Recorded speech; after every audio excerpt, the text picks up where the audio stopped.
Chunki ular buningdan ilgari ya'ni dunyoda shahvatga cho'mgan edi. Ular cho'ng gunohdan ya'ni kufrda ching turgan edi. Ular biz o'lib to'piqa va quruq suyakka aylangan chaqda biz cho'qim tirlamdoq, ota-bobolarimizmo tirlamdo deydi. Aytqinki, ilgirkilar va keyinkilar ma'lum kunning muayyan vaqtida, ya'ni qiyomatda to'plandi. Ondan sizlar ey qayta tirilishni inkor qiluvchi gumrohlar, cho'qim zaqqum daraxidan yeysizlar. Uningdan qo'rsoqlaringlarni to'ldirsizlar. Uning ustiga harorati yuqori bo'lgan qaynoq suvni tashna bo'lgan tugulardek ichsizlar. Mana bu ularning qiyomat kundagi ziyofatidir. Sura Voqea 41-oyatdan 56-oyatgacha to'g'risida. Baxtsizlarning ahvoli va ularga beriladigan jazo to'g'risida. Alloh taolo saodatmanlarning ahvolini bayon qilgandan keyin uningga ulablar baxtsizlarning ahvolini bayon qilib mundaq deydi. Baxtsizlar, ya'ni nama amali so'l tarafidan berilganlar do'zaxiylardir. Baxtsizlar qanday odamlar, ya'ni ular qaysi jihati baxtsiz? Alloh taolo buni bayon qilib mundaq deydi. Ular badanning tuşuklariga kirib ketadigan ateşlik shamolning, ziyoda haroratli qaynoq suvning va qora tutundan bo'lgan salqinma emas, ko'rkamma emas, sayning ichida bo'ladi. Alloh taolo bu vaqtda mundaq deydi. Ularga do'zax muakkallari sizlar dunyodagi cheg'anlarda inkor qilgan do'zax azobiga beringlar. 3 shoxliq sayiga beringlar deydi. O sayi jahannamning tutuni bo'lib kishini sagitmaydi. Jahannamning yolqinini to'smaydi. O yolqin qasrdek cho'ng uchqunlarni chiqaradi. O uchqunlar qora seriq to'gilarga o'xshaydi. Bu kunda o kunni inkor qiluvchilarga voy. Ya'ni ular chiqishi yiqimliq bo'lmagan, ko'rinishi chiroyli va ko'rkam bo'lmagan qor tutunning sayisida bo'ladi. Ondan Alloh taolo ularning bu jazoga loyiq ekanligini bayon qilib mundaq deydi. Chunki ular buningdan ilgari, ya'ni dunyoda shahvatga cho'mgan edi. Ya'ni ular dunyodagi chog'larida naz-ne'matlarga va ko'ngillarining xohishlariga berilgan bo'lib, payg'ambarlar o'zlariga ilib kelgan narsaga parvo qilmaydi. Ular cho'ng gunohda, ya'ni kufrda ching turgan edi. Ya'ni ular Alloh taologa kufrlik qilish, Allohni qo'yib butlarni, sheriklarni cho'qingan ilohlar qilishda ching turib tövbe qilishni o'ylab qo'ymaganlar edi. Ular biz o'lib to'piqa va quruq suyakka aylangan chaqda biz cho'qim tirildirlamdoq, ota-bobolarimiz tirildirlamdo deydi. Ya'ni ular qayta tirilishni inkor qilib va uning amalga ishishini yiroq sanab shundaq deydi. Alloh taolo shundaq deydi. Aytqinki, ilgirkilar va keyinkilar ma'lum kunning muayyan vaqtida, ya'ni qiyomatda to'planadi. Ya'ni Muhammad ularga kelgusida Adam avlodining ilgari o'tganlari va keyin o'tganlaridan bir odam qolmay hammasining qiyomat maydoniga yig'ildiganligidan xabar bergan. Alloh taolo bu vaqtda mundaq deydi.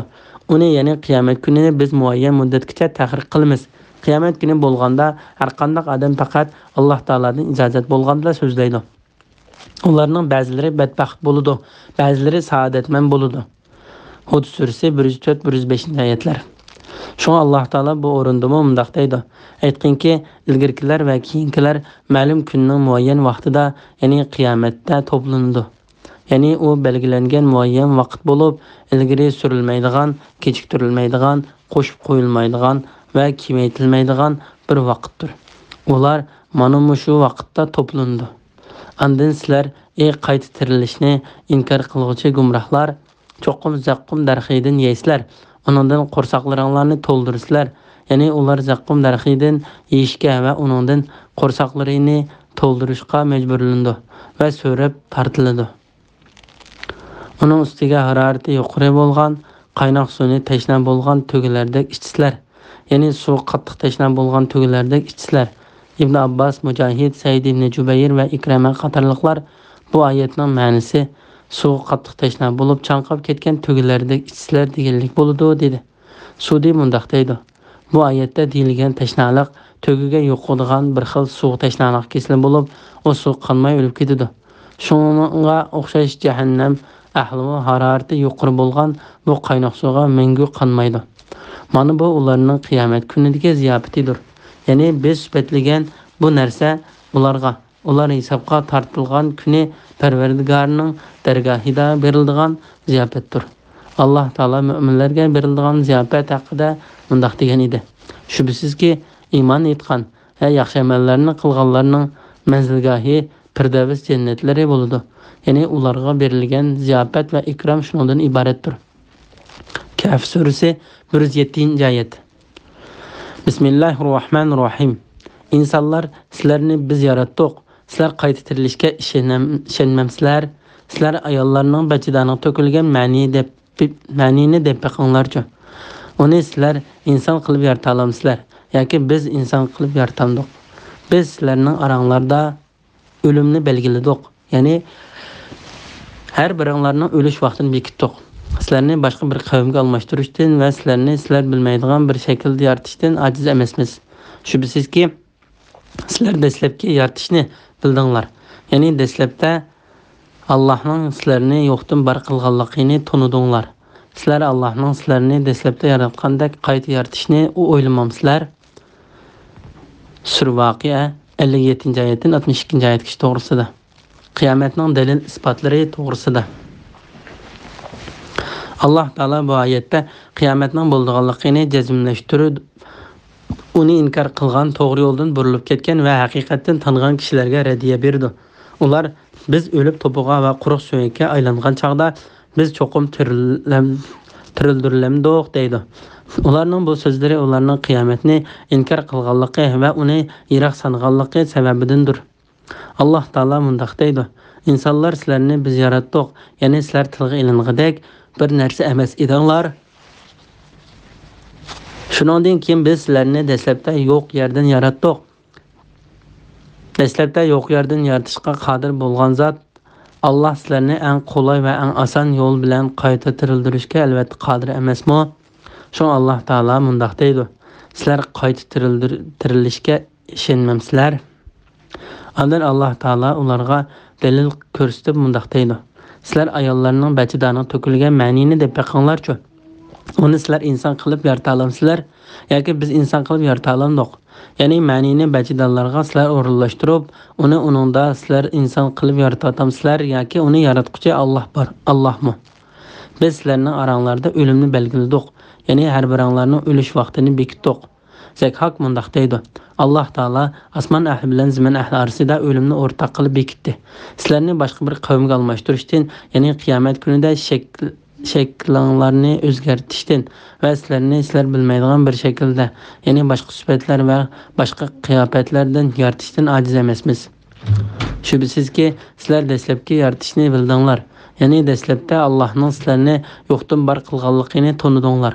Sizlar Allohning sizlarni dastlab yaratgandek qayta yaratilishini o'ylamamsizlar.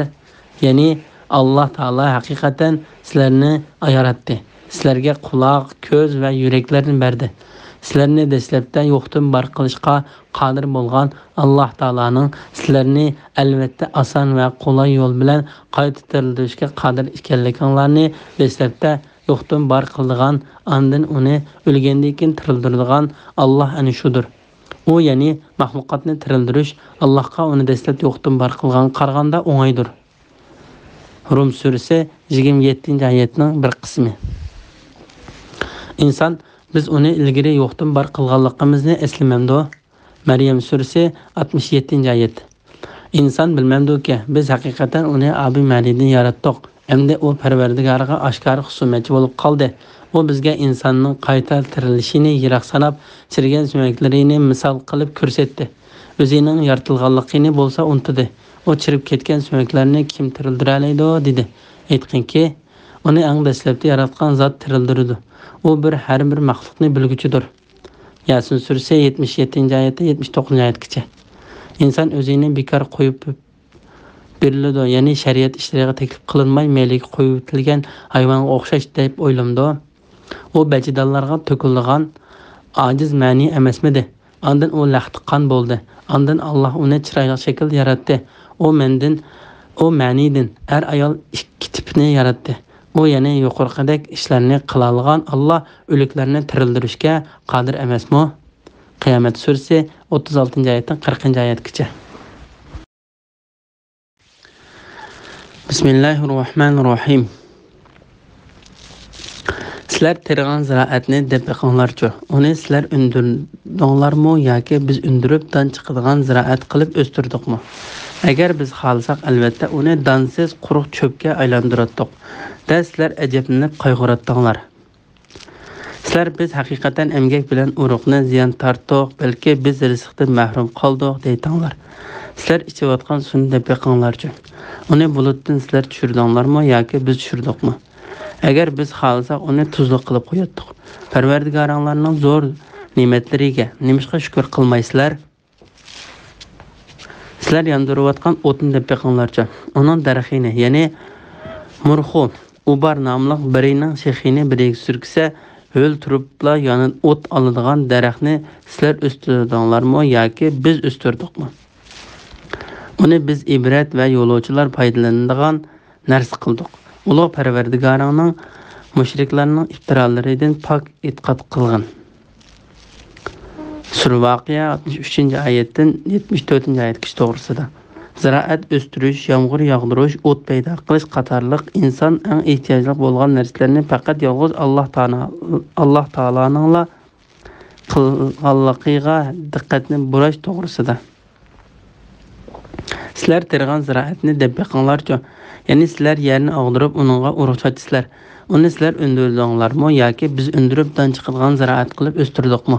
Balki uni yer qatlamiga biz yerlashtirib, yerdan biz undiramiz. Ibn Jarir Abu Hurayradan Payg'ambar alayhisalomning mundoq deganligini rivoyat qildi.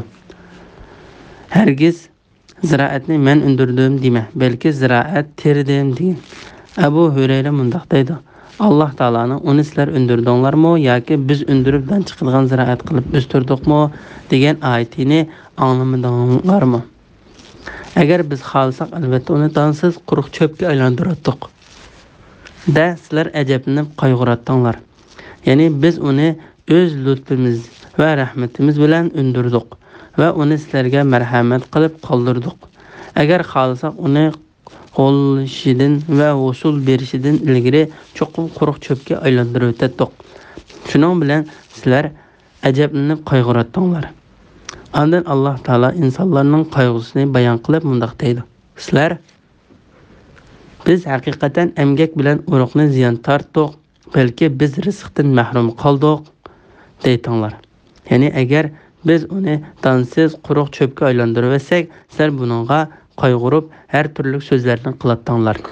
Birda sizlar biz haqiqatan emgak bilan uruqni ziyon tortdik, ya'ni ofatga yo'liqdik, qo'limizda barini ketkizib qo'ydik, azobga duchor bo'ldik desanglar, yana birida balki biz rizqdan mahrum qoldik deytinglar. Ikrama sizlar ajablanib qayg'uratdinglar degan oyat haqida mundoq deydi: Sizlar bir-biringlarga malomat qilatdinglar.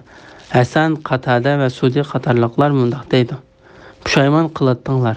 Bu oyatning xulos ma'nosi sarf qilgan uruq va boshqa chiqimlarga ichinisizlar yoki bo'lmasa ilgari qilgan gunohinglarga pushaymon qilasizlar deganlik bo'ladi. Sizlar ichayotgan suvni deb biqinglarcha. Uni bulutdan sizlar tushirdinglarmi yoki biz tushirdikmi? Balki u suvni biz tushirdik. Agar biz xohlasak, uni tuzli qilib qo'yatdik. Ya'ni ichkil bo'lmaydigan, ziraatmi terg'il bo'lmaydigan, ochiq va qirtoq qilib qo'yatdik. Parvardigoringlarning zo'r ne'matlariga nimishqa shukr qilmaysizlar? Alloh taolaning sizlarga tatliq suvdan iborat yomg'irni yog'dirib bergan ne'matiga shukr qilsanglar bo'lmamdi. Alloh sizlarga bulutdan yomg'ir yog'dirib berdi. Uningdan ichsizlar va shu yomg'ir orqali o'sgan dal-daraxtlar bilan chorvonlarni boqsizlar. Alloh sizlarga shu yomg'ir bilan ziraatlarni o'stirib berdi. Zaytun, xurmo, uzum va turli mevalarni o'stirib berdi. Cho'nqur fikr qiladigan qavm uchun buningda haqiqatan Allohning qudratini ko'rsatadigan dalillar bor. Nahl surasi 10-11 oyatlar. Sizlar yandırayotgan o'tni deb beqinglarchi. Ya'ni sizlar chaqmoq teshini surkab, undan chiqargan o'tni deb beqinglarchi. Uning darxini, ya'ni morxu, ubar nomli birining shexini biri surksa, o'ltiribla o't oladigan daraxtni sizlar o'stirdinglarmi yoki biz o'stirdikmi? Ya'ni balki uni o'z o'rnida biz saqladik. Arablarda marx va apar nomli ikki xil daraxt bo'lib, bu ikki daraxtdan ikki tal ho'l shoxni elib bir-biriga surksa, u ikkisining orasidan o't uchqunlari chachrab chiqadi. Uni biz ibrat va yo'lovchilar foydalanadigan narsa qildik. Mujohid va Qatada bu oyat haqida mundaq deydi. Bu o'tni cho'ng o't, do'zax o'tini eslatadigan qildik. Qatada mundaq deydi. Anglashimizcha payg'ambar alayhissalom: "Ey qavmim, sizlar yondirayotgan bu o'tning harorati jahannam o'tining 70 dan biriga to'g'ri keladi" degan. Sahobalar: "Ey Allohning payg'ambari, do'zaxda shu bir parchasi bo'lgan bo'lsa-mu albatta yetarkan" deganda, payg'ambar alayhissalom odam avlodining isinishi va manfaatlanishi uchun bu o'tning qiziqlik darajasi suv bilan ikkisi sovutildi degan.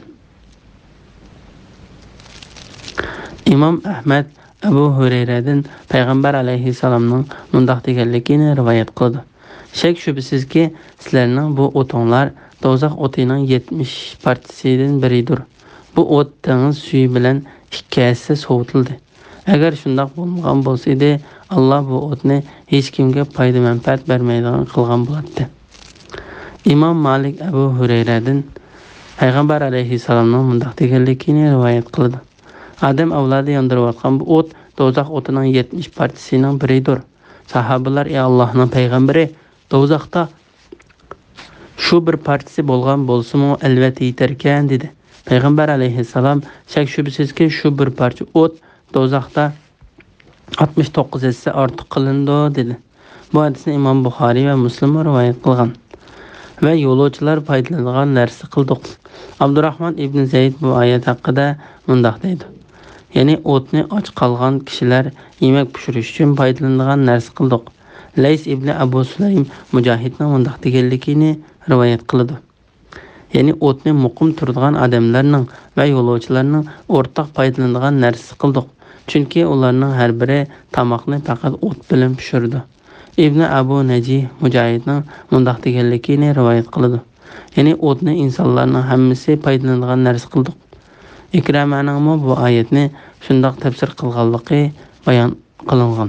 Bu tafsir boshqa tafsir qaraganda ommabopdir. Chunki shaharda va sahrada yashaydigan har qanday boy va kambag'al butun insonlar yemak pishirish, isinish, qorong'ulikni yoritish va boshqa manfaatlar uchun o'tga muhtojdir.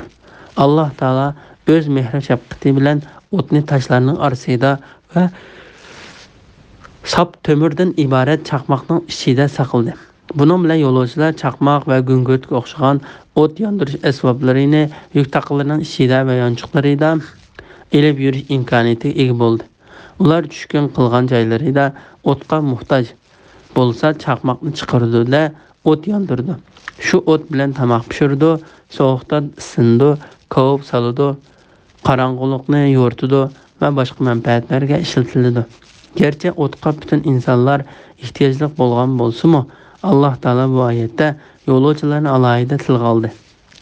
Ulug' Parvardigoringni mushriklarning iftirolaridan pok e'tiqod qilgin. Ya'ni Alloh taolo o'z qudrati bilan bir-biriga qarama-qarshi har xil shaylarni yaratdi. Zumratdek suzuk, tatliq va sovuq suvni yaratdi. Agar Alloh xolasa, u suvni dengiz suviga o'xshash ochiq va tuzli qilib yaratdi. Alloh taolo ko'ydirguchi o'tni yaratdi va uni bandalarga foydali qildi. Alloh taolo bu o'tni bandalarning dunyo tirikchiligi uchun foydali oxiratning o'tidan ogohlantiruvchi qilib yaratdi.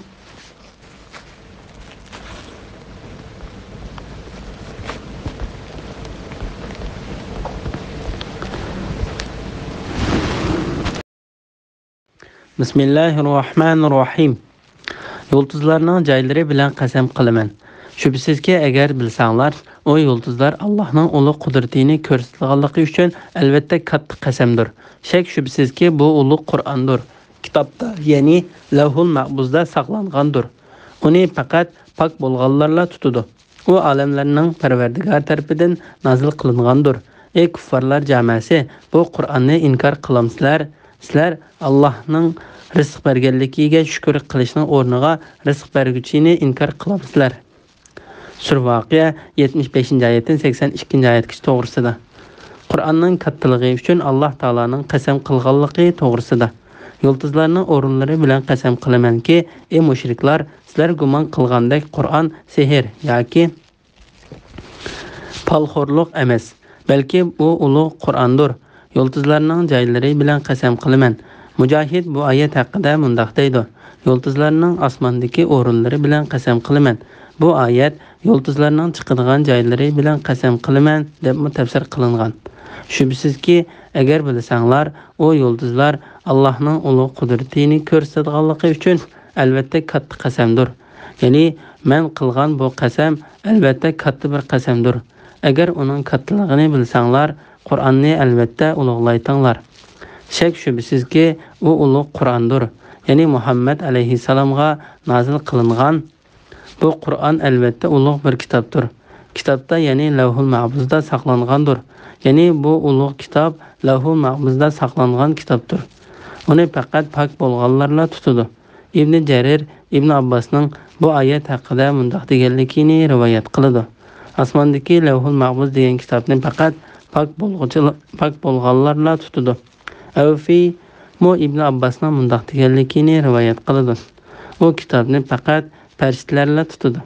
Anas, Mujohid, Ikrama, Said ibn Jubayr, Zakhok, Abu Sha'sa, Jabir ibn Zayd, Abu Nahik, Sudi, Abdurrahman ibn Zayd va boshqalar bu oyatni shunday tafsir qilgan.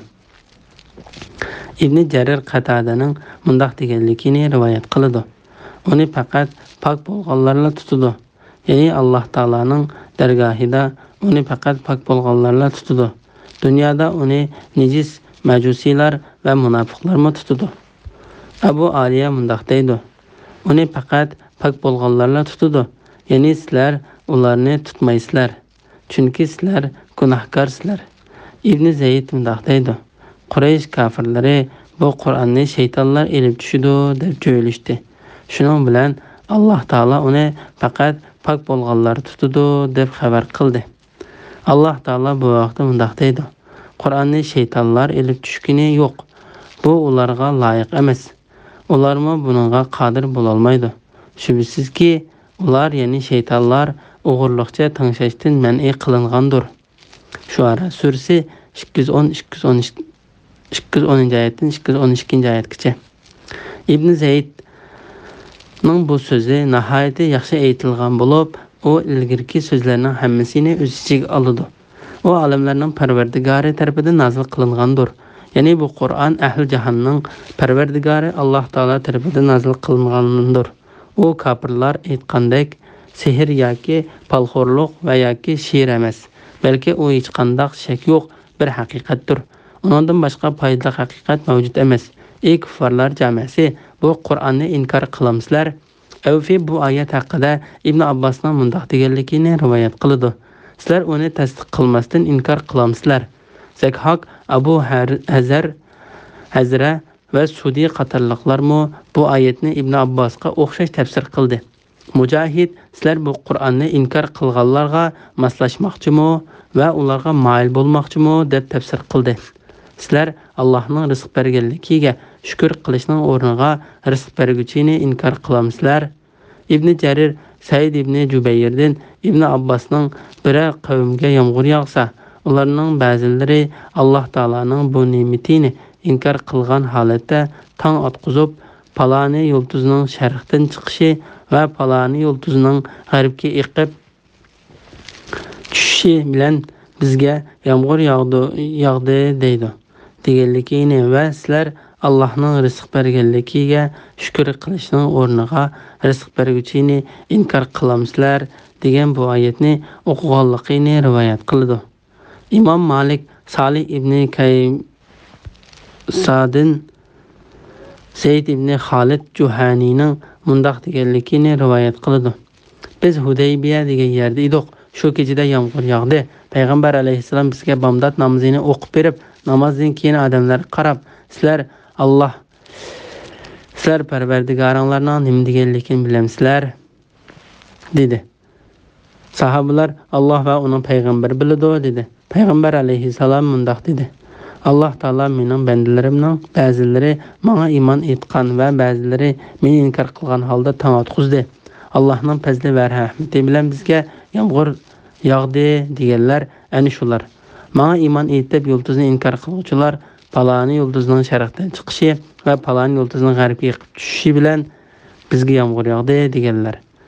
Ana shular meni inkor qilib yulduzlarga iymon etquchilardir dedi. Bu hadisni Imom Buxoriy, Muslim, Abu Davud va Nasa'iy qatorliqlar rivoyat qilgan. Qatada mundaq deydi: "Hasan Qur'onni inkor qilishni bizga Alloh taolaning kitobidan rizq qilib berildi deb o'zlariga bu hukmni olganlar nima degan yomon hukm olgana?" deydi. Hasanning bu so'zining ma'nosi bizning Qur'onni inkor qilishimiz bizning Alloh taolaning kitobidagi nasibimizdir deganlik bo'ladi. Shunga Alloh taolo uningdan ilgari mundaq dedi: "Ey kuffarlar jamasi, bu Qur'onni inkor qilamsizlar? Sizlar Allohning rizq berganligiga shukr qilishning o'rniga rizq beruvchini inkor qilamsizlar." Bismillahirrohmanirrohim. Jon halqumiga yetgan chaqda sakaratdagi kishiga qarab tursizlar. Biz ilmimiz va qudratimiz bilan uningga sizlardan yaqinmiz, lekin sizlar uni ko'rmaysizlar, ya'ni bilmaysizlar. Agar sizlar gumon qilgandek amlanglarga qarab jazoga tortilmaydigan bo'lsanglar, nemishqa uni, ya'ni u mayitning jinini badaniga qaytarmaysizlar? Agar so'zinglarda rasul bo'lsanglar. Sura Voqea 83-oyatdan 87-oyatgacha to'g'risida. Jon halqumga yetganda uni qaytarishning bo'lmaydiganligi, hisob elinadiganligining dalili ekanligi to'g'risida. Jon halqumga yetgan chaqda sakaratdagi kishiga qarab tursizlar. Ya'ni o'lguchi sakaratga tushgan chaqda sizlar uningga va u sakaratda tortayotgan jafo mushaqqatga qarab tursizlar. Alloh taolo bu vaqtda mundaq deydi: "Rostla jon halqumga yetganda bu kasalga kim iloj qila oladi?" deyiladi. Sakaratda yotgan odam bu dunyodan ayrilish ekanligini jazman biladi. Sakaratning qattiqligidan pachaq-pachaqqa kirishib ketadi. Bu kunda haydab beriladigan joy Parvardigoringning dargohidir. Qiyomat surasi 26-oyatdan 30-oyatgacha. Biz farishtalarimiz bilan uningga sizlardan yaqinmiz, lekin sizlar uni ko'rmaysizlar, ya'ni bilmaysizlar. Alloh taolo yana bir oyatda mundaq deydi: "Alloh bandalarining ustida qohirdir." Ya'ni Alloh bandalarini tizginlab turuvchidir. U sizlarga saqlovchi farishtalarni, ya'ni qilgan etganni xotirlab turadigan farishtalarni avatidi. Biroqlarga o'lim kelsa, uni bizning farishtalarimiz qabz ruh qiladi. Ular Allohning amrini o'rinlashda beparvarlik qilmaydi. Ondan ular, ya'ni bandalar haq hukm qiluvchi, egisi Allohning dargohiga qaytariladi. Qiyomat kuni hukm qilish yolg'iz Allohga xosdir. Alloh eng tez hisob olg'uchidir. An'am surasi 61-62-oyatlar. Agar sizlar gumon qilgandek amallarga qarab jazoga tortilmaydigan bo'lsanglar, nemishqa uni, ya'ni halqumga yetgan bu jonni ilgirki o'rniga, badandagi joyiga qaytarmaysizlar? Said ibn Jubayr va Hasan Basri bu oyatni agar sizlar qiyomat kuniga qayta tirilishga, mukofot va jazoga ishonmaydigan bo'lsanglar, bu jonni badaniga qaytarib yiqinglar deganlik bo'ladi deb tafsir qilgan. Bismillahirrohmanirrohim. Agar u mayit muqarrablardan, ya'ni taat, ibodat va yaxshi ishlarni eng oldida qiluvchilardan bo'lgan bo'lsa, uningga mukofot, rohat, farog'at, yaxshi rizq va nazimatli jannatda bo'ladi. Agar u saodatmanlardan bo'lgan bo'lsa, ular rohat, farog'at bo'lganligi uchun ey Muhammad, ulardan sana salom. Agar u tirilishni inkor qiluvchi gumrohlardan bo'lgan bo'lsa, yuqori haroratli qaynoq suv bilan kutib olindi. Jahannamda ko'ydiriladi. Shak shubsizki, bu aniq haqiqatdir. Ulug' Parvardigoringni mushriklarning e'tirozlaridan pok e'tiqod qilgin. Sur Voqea 88-oyatdan 96-oyatgacha to'g'risida. İnsanlarning sakratdagi ahvollari va ulardan har bir qismining oqibati to'g'risida. Bu uch xil ahvol insonlarning sakratdagi ahvolidir. Ular yaxshi ishlarni ong oldida qiladigan Alloh taologa yaqin bandalardan bo'ladi yoki ulardan martabasi tuvanroq nomamallari o'ng tarafidan beriladigan baxtli kishilardan bo'ladi va yoki haqni inkor qiladigan to'g'ri yo'ldan ozgan Alloh taoloning amr farmoniga nadonlarcha qaraydigan kishilardan bo'ladi. Shunga Alloh taolo mundaq deydi: agar u meyit, ya'ni sakaratga tushguchi muqarrablardan, ya'ni taat, ibodat va yaxshi ishlarni eng oldida qiluvchilardan bo'ladigan bo'lsa, ya'ni ular farzlarni, sunnatlarni aktivlik bilan ado qiladigan, harom qilingan va yomon ko'riladigan ishlarni qilmaydigan, hatto yomon ishlardan saqlanish uchun qilsa gunoh bo'lmaydi deb ruxsat qilingan ba'zi ishlarni qilmaydigan mo'minlardir. Uning mukofoti rahat, farog'at, yaxshi rizq va noz ne'matlik jannat bo'ladi. Ya'ni ular rahat, farog'at va yaxshi rizqqa erishadi. Ular sakratga tushganda farishtalar ularga ana shu mukofot bilan xush bishorat beradi. Baroning yuqoridagi hadisdami rahmat farishtalarining: ey pokjon, sen avvatlashtirgan poktandan rahat, farog'at, yaxshi rizq va g'azablanmaydigan Parvardigor tarafga chiqqan deydiganligi bayon qilindi.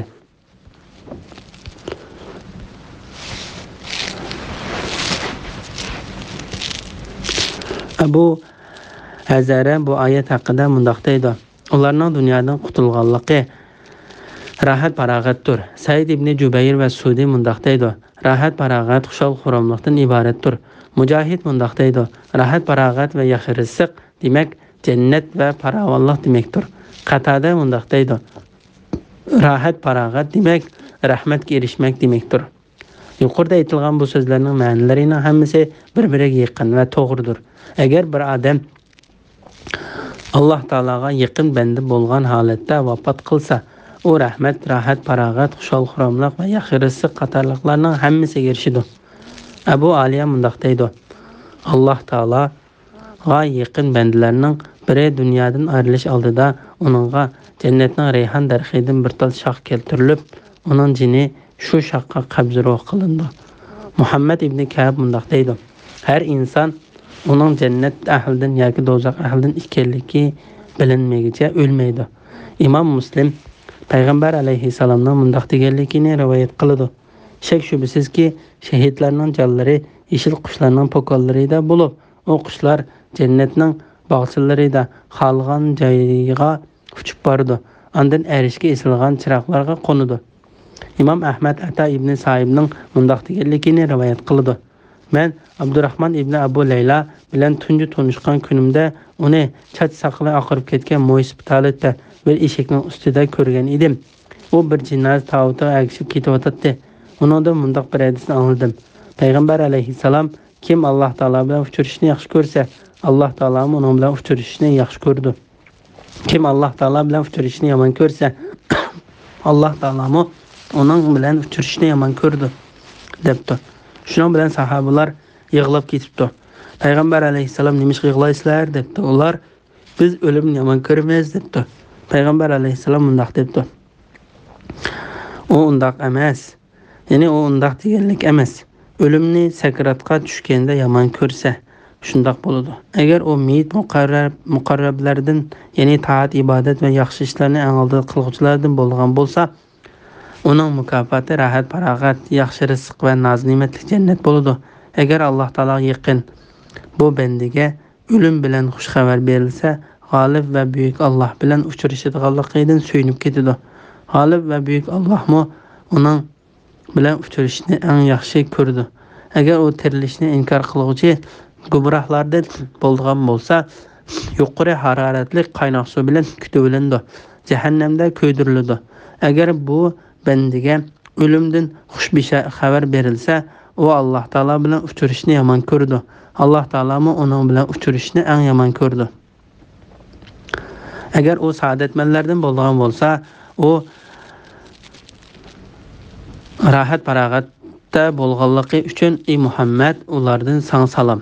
Ya'ni agar sakaratga tushguncha nomi amallari o'ng tarafidan beriladigan baxtli mu'minlardan bo'ladigan bo'lsa, farishtalar ularga ana shunday xush xabar beradi. Farishtalardan biri sakaratga tushguncha san amonlik bo'lsin, hech qisi yo'q, sen amonlik tarafga ketyapsan, sen nomi amallari o'ng tarafdan beriladigan baxtli kishisan deydi. Ikrama mundaq deydi. Farishtalar uningga salom berdi va uningga nomi amallari o'ng tarafdan beriladigan baxtli kishilardan ekanligini xabar qildi. Ikramaning bu tafsiri nihoyatda yaxshi qilingan bo'lib, Alloh taolaning tövendagi oyatining ma'nosiga uyg'undir.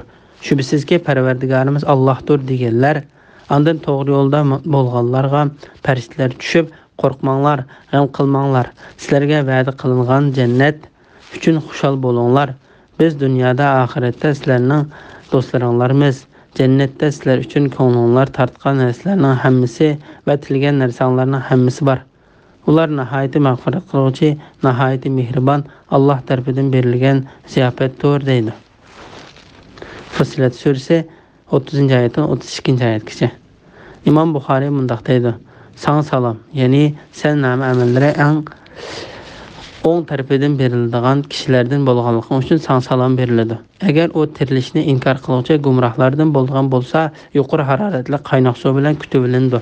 Jahannamda kuydirildi. Ya'ni agar sakaratga tushguncha haqni inkor qiladigan, to'g'ri yo'ldan ozgan kishilardan bo'lsa, qo'saqlaridagi uchay bag'rini va terilarini eritib tashlaydigan eng yuqori haroratli qaynoq suv bo'lib kutibilindi. Jahannamda kuydirildi. Ya'ni uning butun a'zolari do'zaxga cho'ktirildi. Shak shubsizki bu aniq haqiqatdir. Ya'ni shak shubsizki bu xabar hech qanday shak bo'lmagan, hech kim qochib qutulolmaydigan bir haqiqatdir. Ulug' Parvardigoringni mushriklarning e'tirozlaridan pok e'tiqod qilgin. Imom Tirmiziy va Nasa'iy Jabirdan payg'ambar alayhissalomning mundaq deganligini rivoyat qildi. Kim buyuk Allohni barliq nuqsonlardan pok deb yod qilaman va uningga hamd sana aytaman desa, uningga jannatda bir tub xo'rim darxi tikiladi. Imom Buxoriy Abu Hurayradan payg'ambar alayhissalomning mundaq deganligini rivoyat qildi. Tilga yengil, taroziga ig'ir, mehribon Alloh taologa so'yimlik bo'lgan ikki so'z bor. Ular Allohni barliq nuqsonlardan pok deb bilib, Allohga hamd sana aytish va buyuk Allohni barliq nuqsonlardan pok deb yod etishdan iboratdir. Bu hadisni Imom Muslim, Tirmiziy, Nasa'iy va Ibn Majah qatorliqlar rivoyat qilgan. Shuning bilan Voqea surasining tafsiri tugdi. Jami hamd sana va madiyalar Alloh taologa mansubdir. Bismillahirrohmanirrohim. Hadid surasi. Madinada nazil bo'lgan 29 oyat.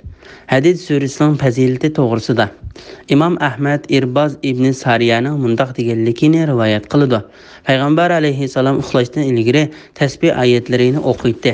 O mundaq dedi: "Tasbih oyatlarining ichida fazilati 1000 oyatdan ortiq bir oyat bor." Bu hadisni Imom Abu Davud, Tirmiziy va Nasa'iy qatorliqlar rivoyat qilgan. Bu hadisda ko'rsatilgan oyat Hadid surasining 3-oyatidir. Alloh taolo mundaq deydi: "Allohning ibtidosi yo'qdir, intihasi yo'qdir. Allah oshkoridir, ya'ni mavjudligini ko'rsatuvchi dalillar bilan aqllarga oshkoridir. Maxfiydir, ya'ni uni ko'z bilan ko'rgil bo'lmaydi. Uning zotining mohiyatini tonishga aqllar erisholmaydi.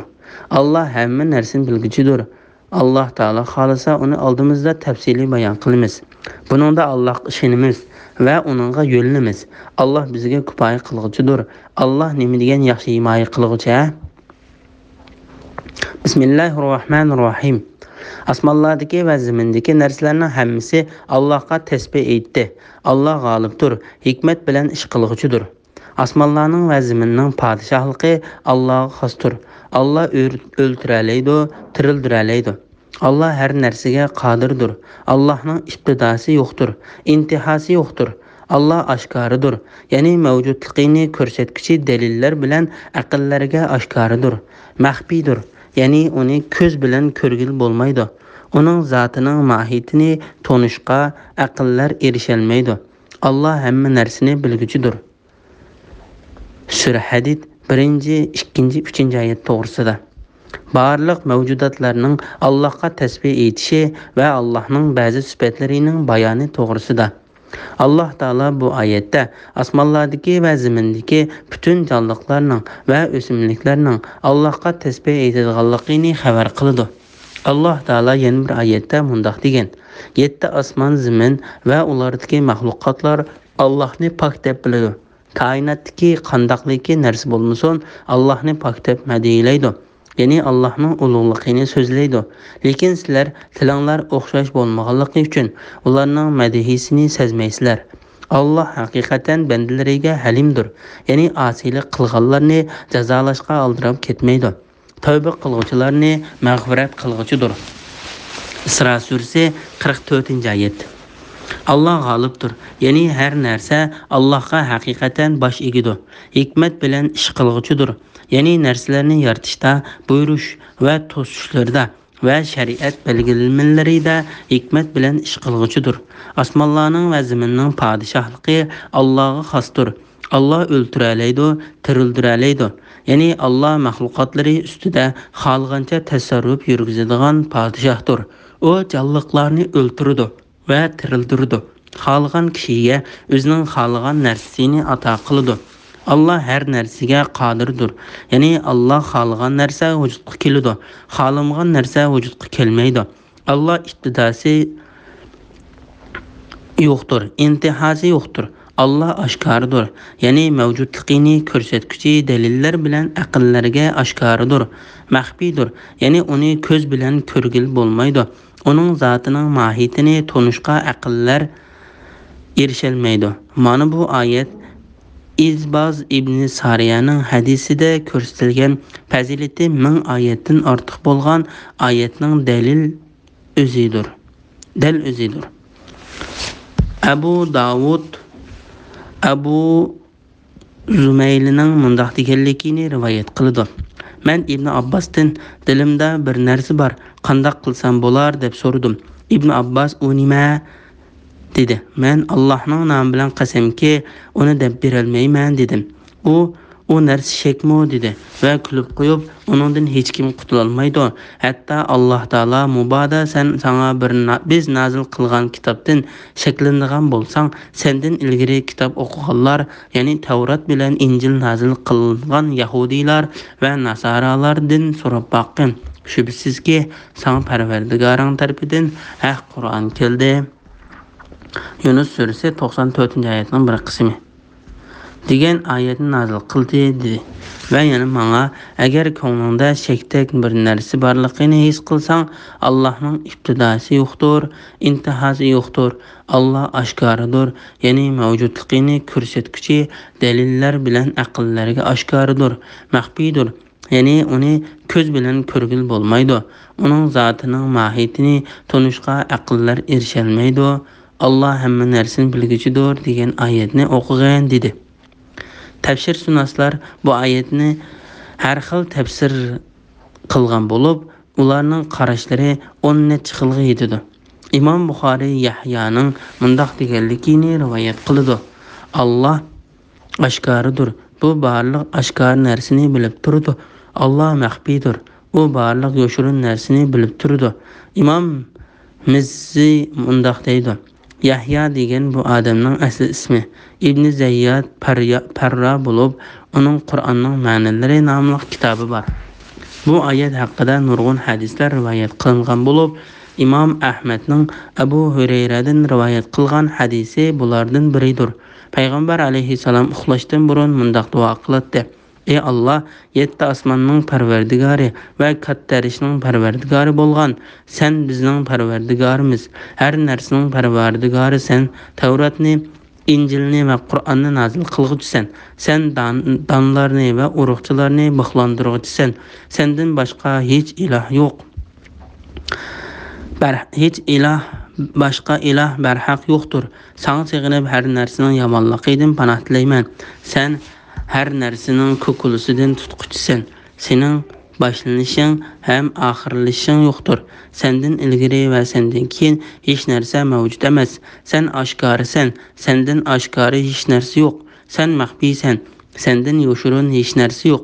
bizning qarzimizga xotim bergin, bizni kambag'allikdan qutuldirib boy qilgin. İmam Muslim Sahilning mundaq deganligini rivoyat qiladi. Agar birimiz uxlamoqchi bo'lsak, Abu Salih bizni o'ng yenini besib yetishqa oldi. Bu duoni o'qishga buyurdi. Ey Allah, 7 osmonning parvardigori va katta arishning parvardigori bo'lgan sen bizning parvardigorimizsan. Her narsaning parvardigorisan. Sen donlarni va urug'chilarni bog'lantiruvchisan. Tavratni, Injilni va Qur'onni nozil qiluvchisan. Sana sig'inib har qanday yomon narsaning yomonligidan panoh tilayman. Sen har narsaning ko'kulisidan tutquchisan. Sening boshlanishing ham oxirlashing yo'qdir. Sendan ilgari va sendan keyin hech narsa mavjud emas. Sen oshkorisan. Sendan oshkori hech narsa yo'q. Sen maxfiysan. Sendan maxfiy hech narsa yo'q. Bizning qarzimizga xotim bergin. Bizni kambag'allikdan qutuldirib boy qilgin. Abu Salih bu duoni Abu Hurayradan Payg'ambar alayhissalomning uxlashdan ilgari o'qiydiganligini rivoyat qiladi. Bismillahirrohmanirrohim. Allah osmonlarni va zaminni 6 kunda yaratdi. Ondan o'ziga loyiq ravishda arish ustida qaror oldi. Allah zaminga kirib ketadigan narsalarni, zamindan chiqadigan narsalarni, osmondan tushadigan narsalarni, osmonga o'rlaydigan narsalarni bilib turdi. Sizlar qayerda bo'lsanglar, Allah sizlar bilan birga. Allah qilayotgan ishlaringlarni ko'rib turuvchidir. Osmonlarning va zaminning podshohligi Allohga xosdir. Hamma ish Allohga qaytariladi.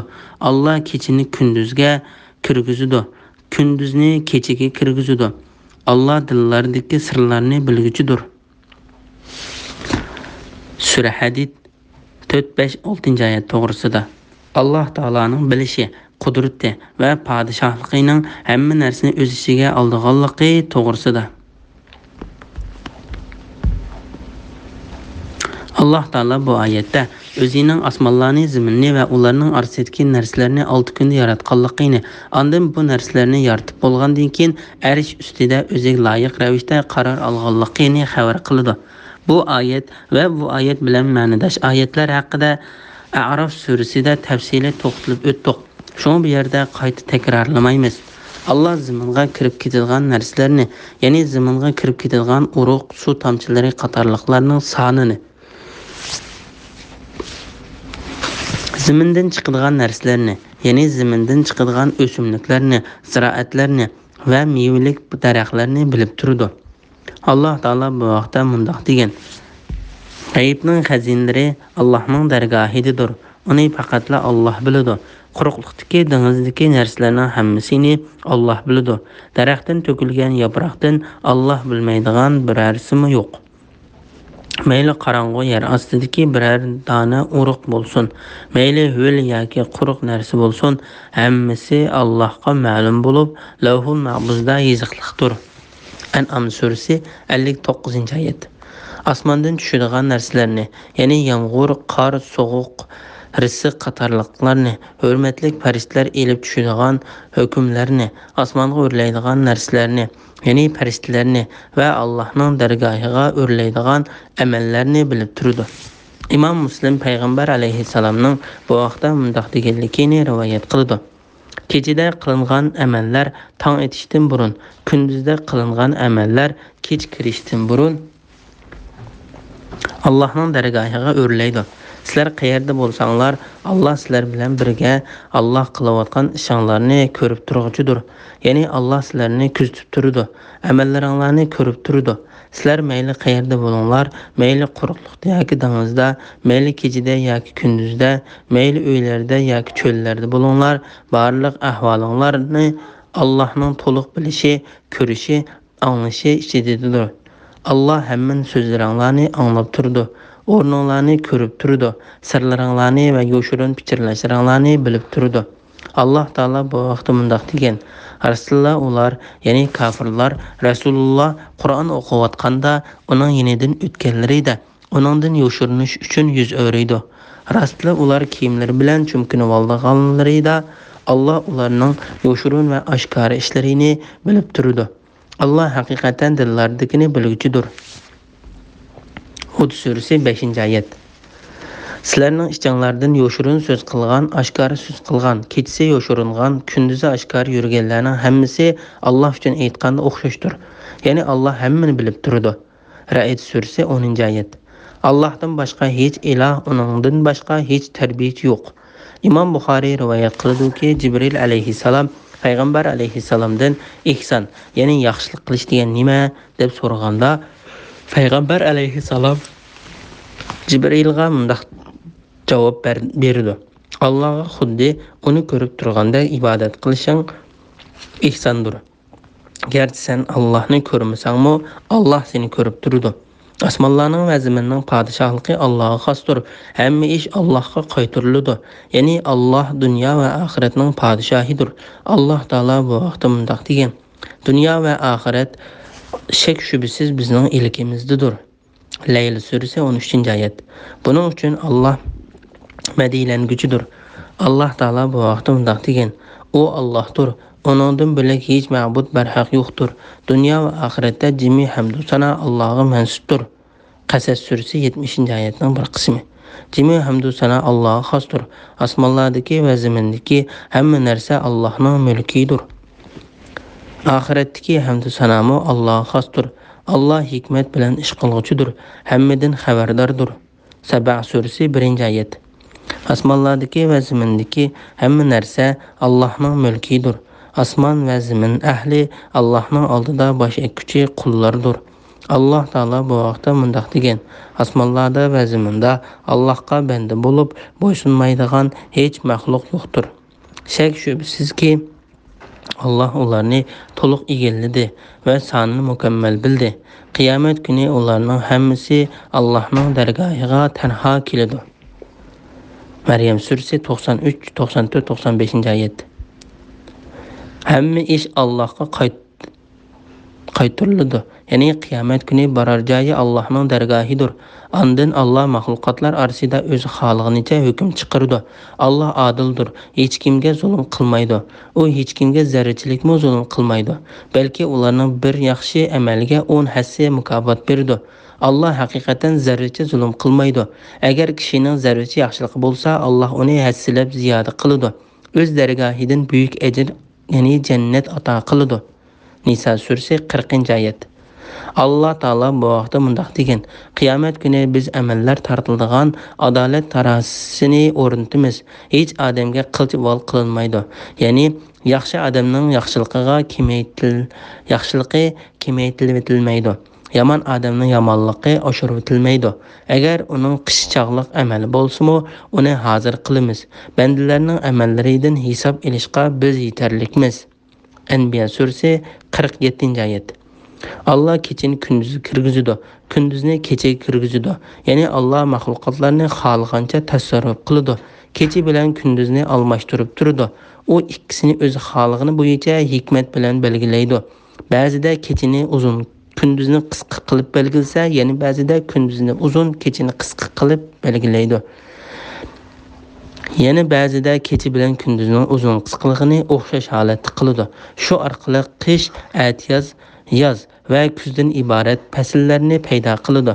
Bularning hammasi Allohning hikmati va o'rinlashtirishi bo'yicha Alloh maxluqotlariga xohlagan ravishda vujudga chiqardi. Alloh dillardagi sirlarni bilguchidir. Ya'ni sirlar qanchalik nozik va yoshirin bo'lgan taqdirdami, Alloh uni bilib turadi. Bismillahirrohmanirrohim. Allohga va uning payg'ambariga iymon keltiringlar. Alloh sizlarni ega qilgan mollardan sadiq qilinglar. Sizlardan iymon etganlar va sadiq qilganlar cho'ng savobga ega bo'ladi. Ey kuffarlar, sizlar nimishqa Allohga iymon keltirmaysizlar?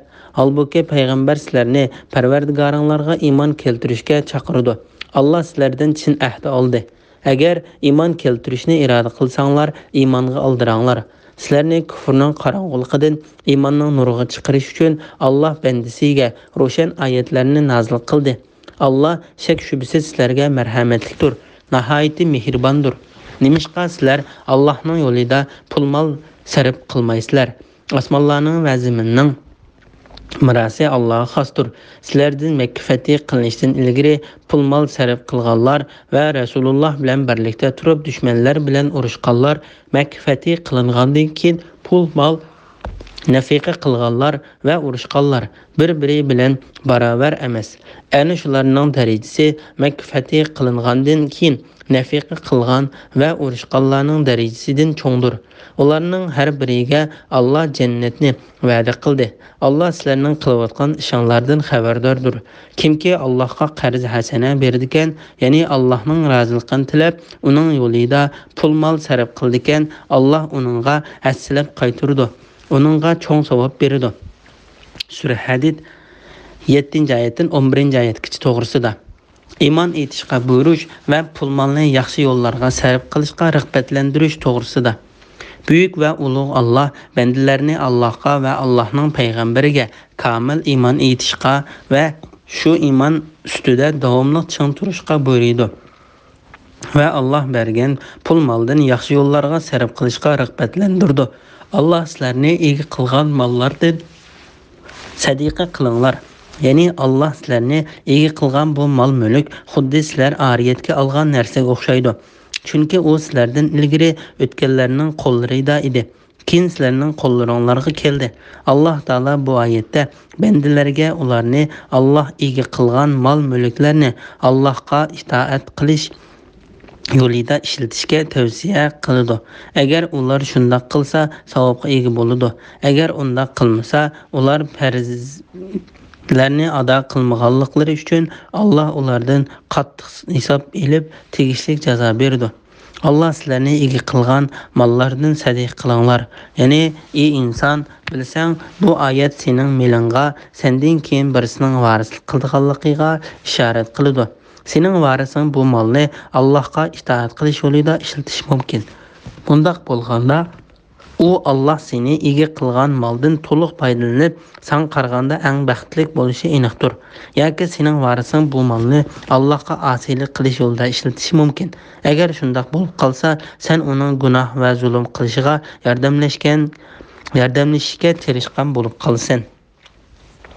İmam Ahmad Abdullah ibn Shahrning mundaq deganligini rivoyat qiladi. Men payg'ambar alayhisalomning qishig'i barsam, u mundaq da'vat etgan. Pul mol bolalar bilan faxrlanmak sizlarni g'aflatda qoldirdi. Odam avlodi milim deydi. Melingdan faqat yeb tugatkining yoki kiyib ko'nratqining yoki sadiq berib Allohning dargohiga o'tkazib turg'uning seningdir. İmam Muslim bu hadisni rivoyat qilib, oxirida uningdan boshqasi sening qo'lingdan chiqib, boshqa insonlar qoladi degan so'zni qo'shib rivoyat qilgan. Sizlardan iymon etganlar va sadiq qilganlar cho'ng savobga ega bo'ladi. Bu oyat bandalarni iymon etishga va Alloh yo'lida sadiq berishga rag'batlantiradi. Ondan Alloh taolo mundaq deydi: "Ey kuffarlar, sizlar nimishqa Allohga iymon keltirmaysizlar? Halbuki payg'ambar sizlarni Parvardigoringlarga iymon keltirishga chaqiradi. Ya'ni sizlarning iymon etishinglarga nima to'salg'i bo'ladi?" Halbuki payg'ambar oranglarda turib iymonga chaqiradi va sizlarga o'zi elib kelgan narsaning to'g'riligi uchun dalil vaqtlarni bayon qiladi. İmam Buxoriy rivoyat qiladi-ki, payg'ambar alayhisalom bir kuni sahobalariga qaysi mu'minlarning iymoni sizlarni eng hayron qoldiradi dedi. Sahabeler farishtalarning iymoni dedi. Payg'ambar alayhisalom farishtalar Parvardigorning huzurida tursa, ular nemish iymon etmasin dedi. Ular undaqda payg'ambarlarning iymoni dedi. O payg'ambarlarga vahiy nazil bo'lib turadigan tursa, ular nemish iymon etmasin dedi. Ular emsa bizning iymonimiz dedi.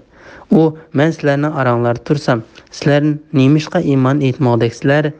İmanı en hayran qararlıq müminler şundaq kişiler ki, ular sizlerden keyin kelidi, Qur'anni tapıdı, Qur'andaki barlıq narsalarga iman keltirdi. Bu hadisning bir qismini Baqara surasining 5-ki ular g'ayb ishinido degan oyatning tafsirida bayon qildik. Allah sizlerden chin ahd oldi. Allah taolo bu vaqtda mundaq degan: "Ey mu'minlar, Allohning sizlarga bergan ulug' ne'matini va sizlar bilan qilgan muahidasini eslanglar. Ayni zamanda sizlar angladik, itoat qildik degan edinglar." Takka surasi 1-oyat. Bu yerdə deyilgan əhdidin Peyğəmbər əleyhissalamğa qılınğan bəyət közdə tutuludu. İbn Cərir bu əhdidin Allah Taala Roza Misaq günüdə Maide suresi 7. ayetinin bir kısmı. Yani Adem aleyhisselam yaratılıp bolgandan keyin Allah onun dümbisini silab ta ki kıyamet günüce onun puştidan turilgan insanlardan va'da ilib olgan kunda Adem ballarıydan algan ahde közü tutuludu dedi. Mücahitmi bu qarashni to'g'ri topdi. Sizlarni kufrning qarang'uligidan, ya'ni nadonlik, kufri va qarama-qarshi bo'lgan fikr iqimlarining qarang'uligidan iymonning nuriga, hidoyat, ishonch va iymonning nuriga chiqarish uchun Alloh bandasiga ro'shan oyatlarni, ya'ni ochiq dalil paketlarni, keskin isbotlarni nazil qildi.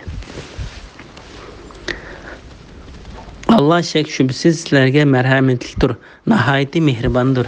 Yani Allah insanlarga merhamet qilib, ularni to'g'ri yo'lga boshlash, ular orasidagi nachar illatlarni tozalash va dillaridagi shak shubhalarni yo'qotish uchun kitoblarni nazil qildi va payg'ambarlarni avatdi. Allah Taala bandalarni oldi bilan iymon etishga va sadiq qilishga buyurdi. Ondan ularni iymon etishga qiziqtirdi. Ularning iymon etishiga to'salg'i bo'lgan narsalarni yo'q qilganligini bayon qildi. Shundaqla ularni Allah yo'lida pul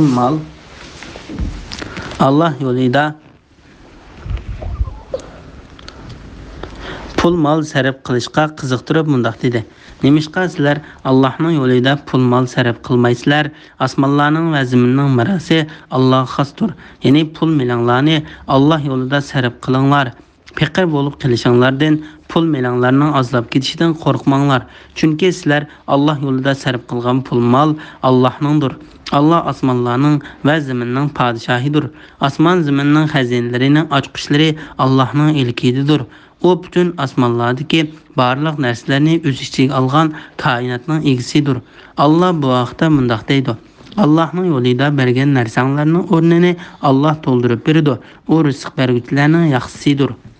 Bu kunda Allah Adem aleyhisselamni yaratib, uning qiyomatgacha keladigan ballarının nurini chiqarib, ulardan o'zining Allohning ekanligi haqida ahd olgan.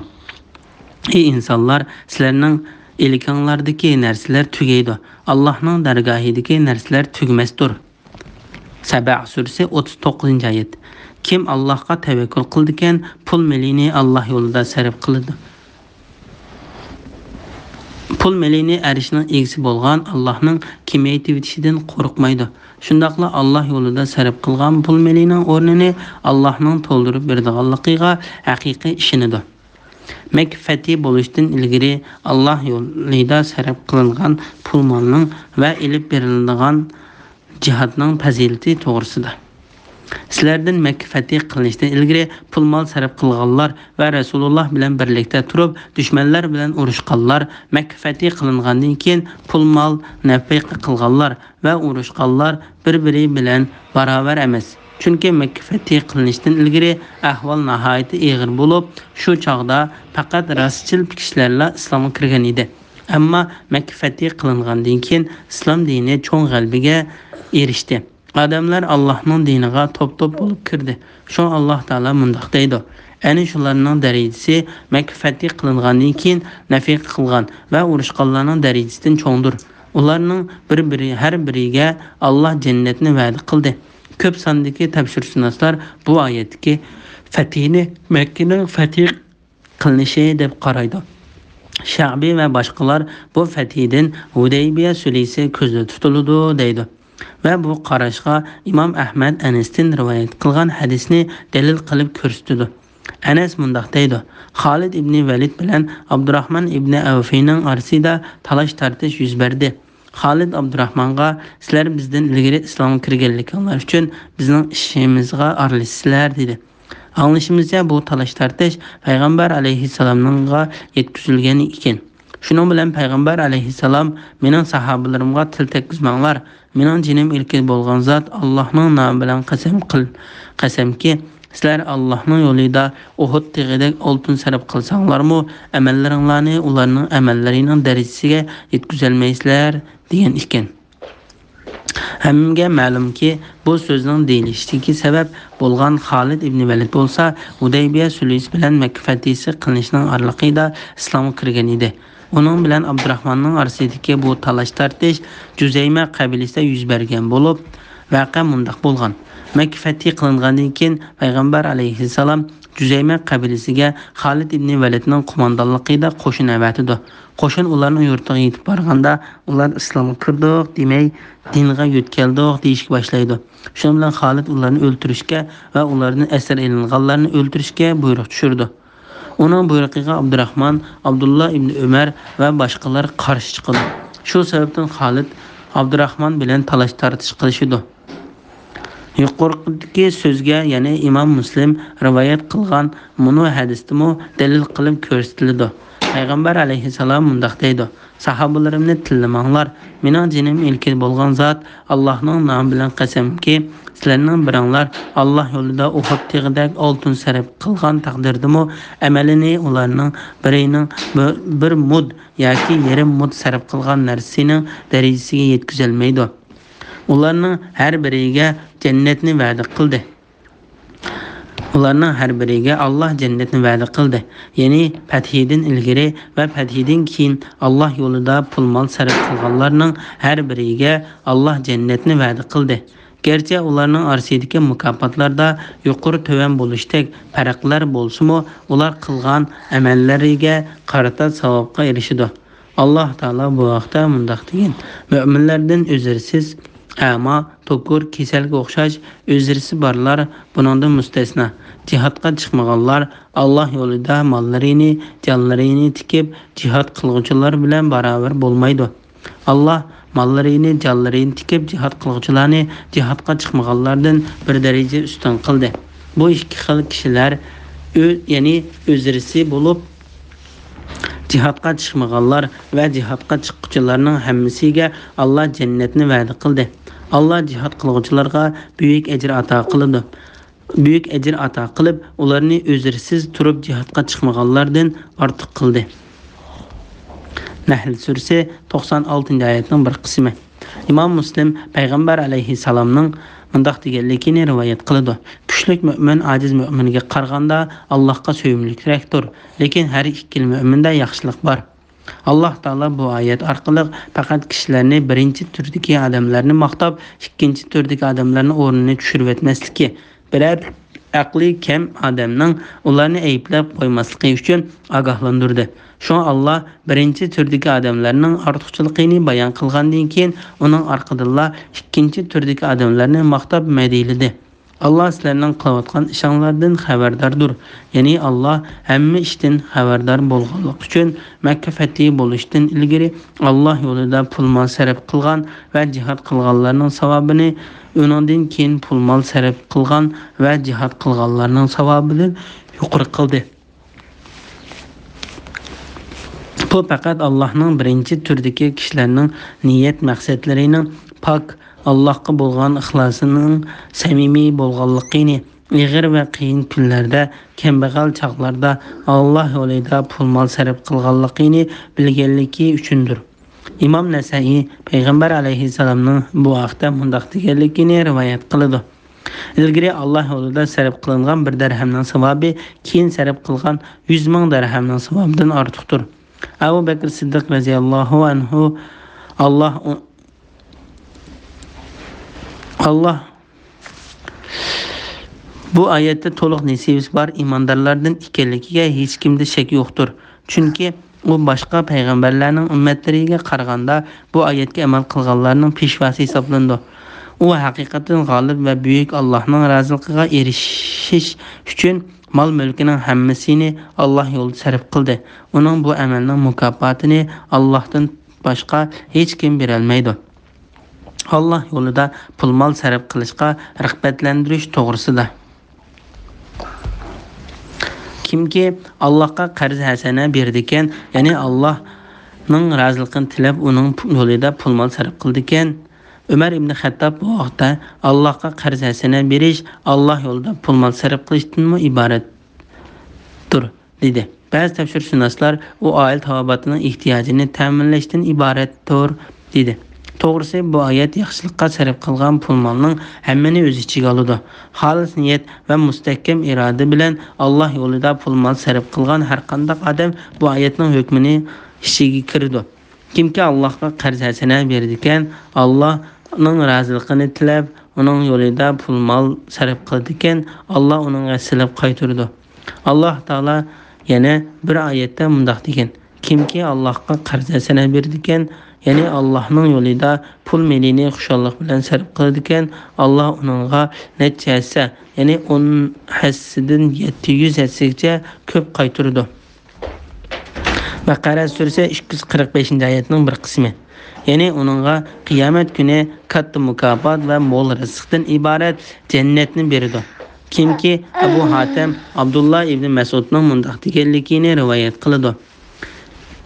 Kimki Allohga qarz hasana berdi ekan, ya'ni Allohning roziligini tilab, uning yo'lida pul mol sarf qildi ekan, Alloh uningga hassilab qaytardi degan bu oyat nozil bo'lganda Abu Dahdah Ansari: "Ey Allohning payg'ambari, Alloh haqiqatan bizdan qarz olishni xolamdi" dedi. Payg'ambar alayhisalom: "Ha, shundoq ey Abu Dahdah" dedi. Abu Dahdah: "Ey Allohning payg'ambari, qo'lingni men ko'rsatgin" dedi. Payg'ambar alayhisalom qo'lini sundi. U men haqiqatan xormiliq beg'imni Parvardigorga qarz berib etdim dedi. Uning beg'ida 600 tup xormi bor bo'lib, uning ayoli Ummu Dahda va balavoqlari bog' dedi. Abu Dahda boqib kelib, "Ey Ummu Dahda" deb to'lidi. Ayol "Mana men" deb yugurib keldi.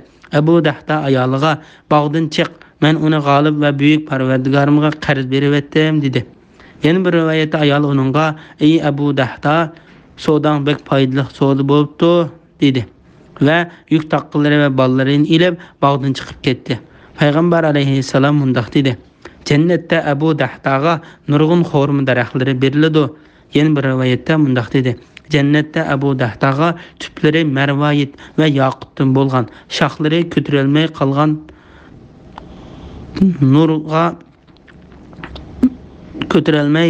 qolgan nurg'on xormi daraxtlari beriladi" dedi. Bismillahirrohmanirrohim. U kunda mümin erlarni, mümin ayollarni ko'rsanki, ularning nuri ularning oldida va ularning o'ng tarafida mang'udi. Ularga bugun sizlarga ostidan o'stanglar eqib turadigan jannatlar bilan xush xabar beriladi.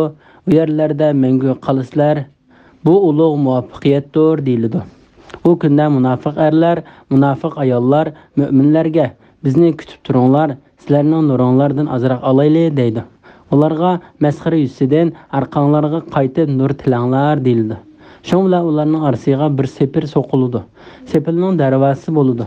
Darvozaning ichi tarafida rahmat, teshida azob bo'ladi. Ular müminlarni biz sizlar bilan birga emasmidik deb to'g'laydi. Müminlar shundoq, lekin sizlar o'zinglarni fitnaga soldinglar. Ya'ni ko'rinishda biz bilan birga bo'lsanglarmi, lekin o'zinglarni munofiqlik bilan halok qildinglar. Müminlarga balay afat kelishni kutdinglar. İslam dinidan sheklandinglar. Allohning rahmatining kengligiga bo'lgan quruq orzular sizlarni oldida, toki sizlarga o'lim keldi. Shayton sizlarni Allohning afu qildiganligi va azob qilmaydiganligi bilan oldida deydi. Bugun sizlardan va kofirlardan fidya ilinmaydi. Joyinglar do'zaxdir. Do'zax sizlarga eng loyiqdir. Do'zax nima degan yomon joy?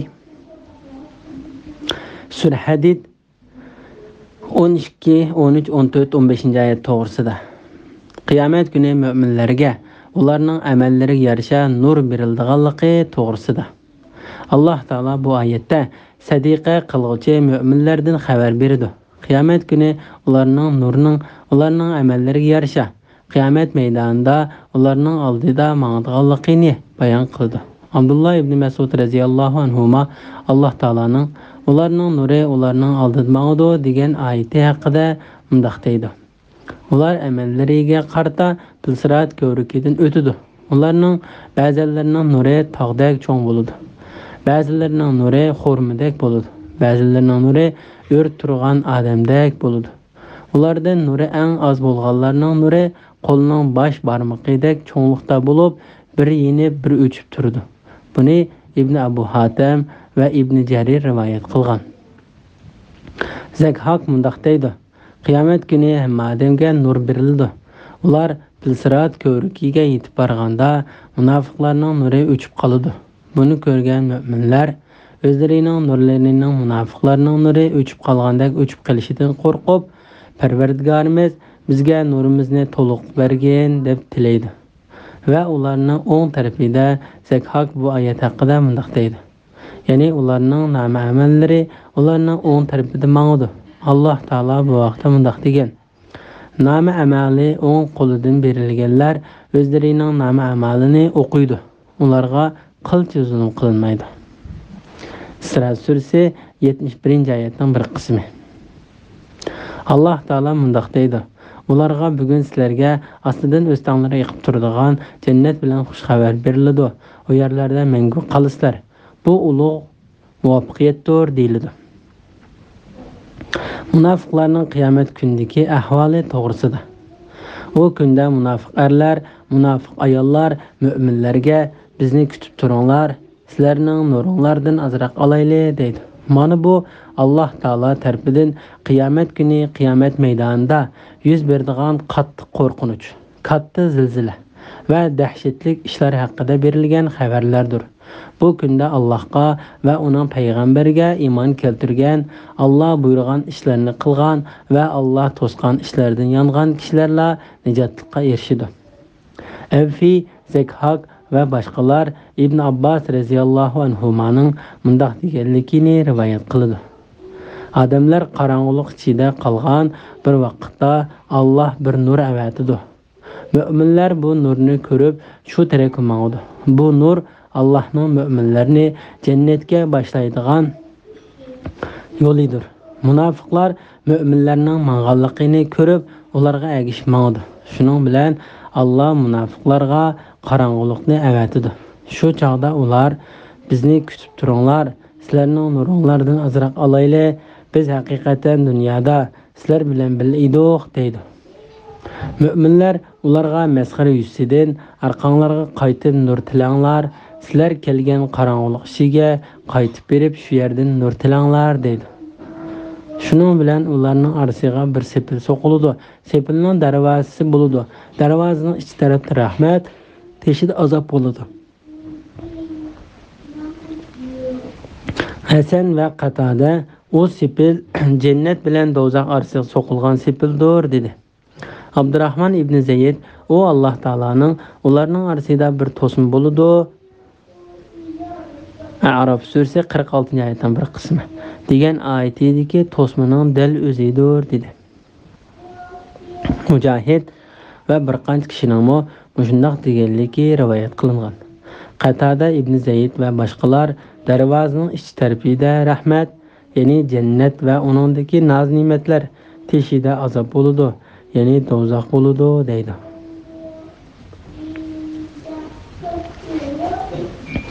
Ular mu'minlarni biz sizlar bilan birga emasmidik deb tovlaydi. Ya'ni munofiqlar mu'minlarga biz dunyoda so'rinlarga sizlar bilan birga qatnashgan, sizlar bilan birga jamoatlashib namoz o'qigan, haj qilamiz deb Arafatda sizlar bilan birga turgan, sizlar bilan g'azotga chiqqan va boshqa farzlarni sizlar bilan birlikda qilgan emasmidik deb tovlaydi. Mu'minlar shundoq, ya'ni mu'minlar munofiqlarga javob berdi. Berib shundoq, sizlar haqiqatan biz bilan birga edinglar, lekin sizlar o'zinglarni fitnaga soldinglar.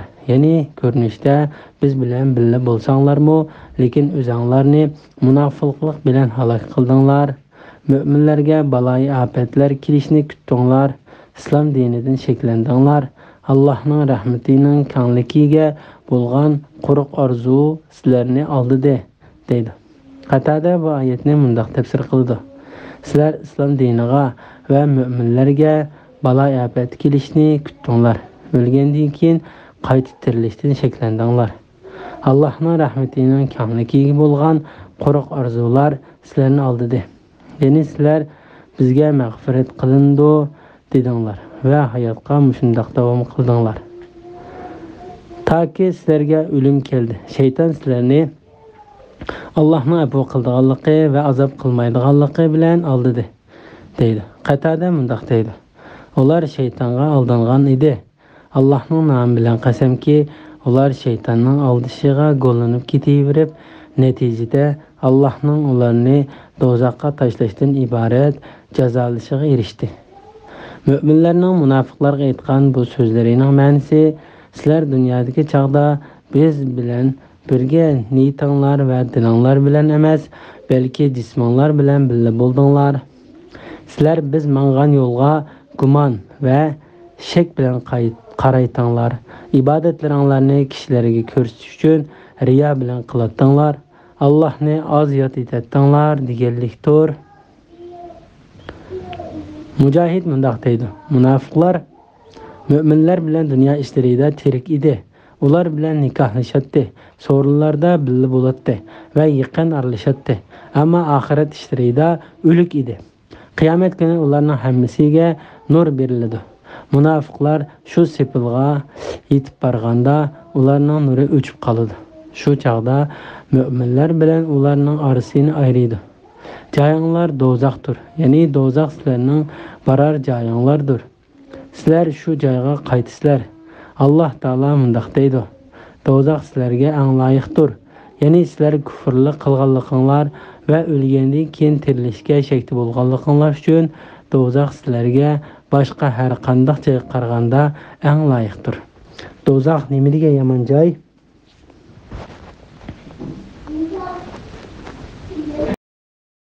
Bismillahirrohmanirrohim. Müminlarga ularning dillari Allohning zikriga va nozil bo'lgan haqiqatga, ya'ni Qur'on oyatlariga eriydigan vaqti yetmadimi? Ular ilgari kitob berilganlar, ya'ni Yahudiylar va Nasoralardek bo'lmasin. Ular bilan payg'ambarlarining oraliqidagi zamonning uzirishi bilan ularning dillari qaytib ketdi. Ularning nurg'ini Allohning itoatidan chiqquvchilardir. Bilinglarki, Alloh zaminni o'lgandan keyin tirildirdi. Ya'ni qaqos qurg'oq zaminni yomg'ir bilan ko'kartirdi. Biz haqiqatan sizlarni tushunsin deb sizlarga kamoliy qudratimizni ko'rsatadigan dalillarni bayon qildik.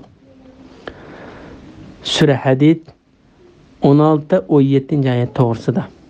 Müminlarni Allohdan qo'rqishga rag'batlantirish va ahli kitoblardek bo'lib qilishdan to'sish to'g'risida. Alloh taolo mundaq deydi. Allohni yod etish, vaz nasihatlarini va Qur'on oyatlarini anglash, müminlarning dillarining Allohdan qo'rqib, Allohning oyatlarini tushunish, uningga bo'ysunish, uni berilib anglash va uning itoat qilish uchun yetarli bo'lmadimi?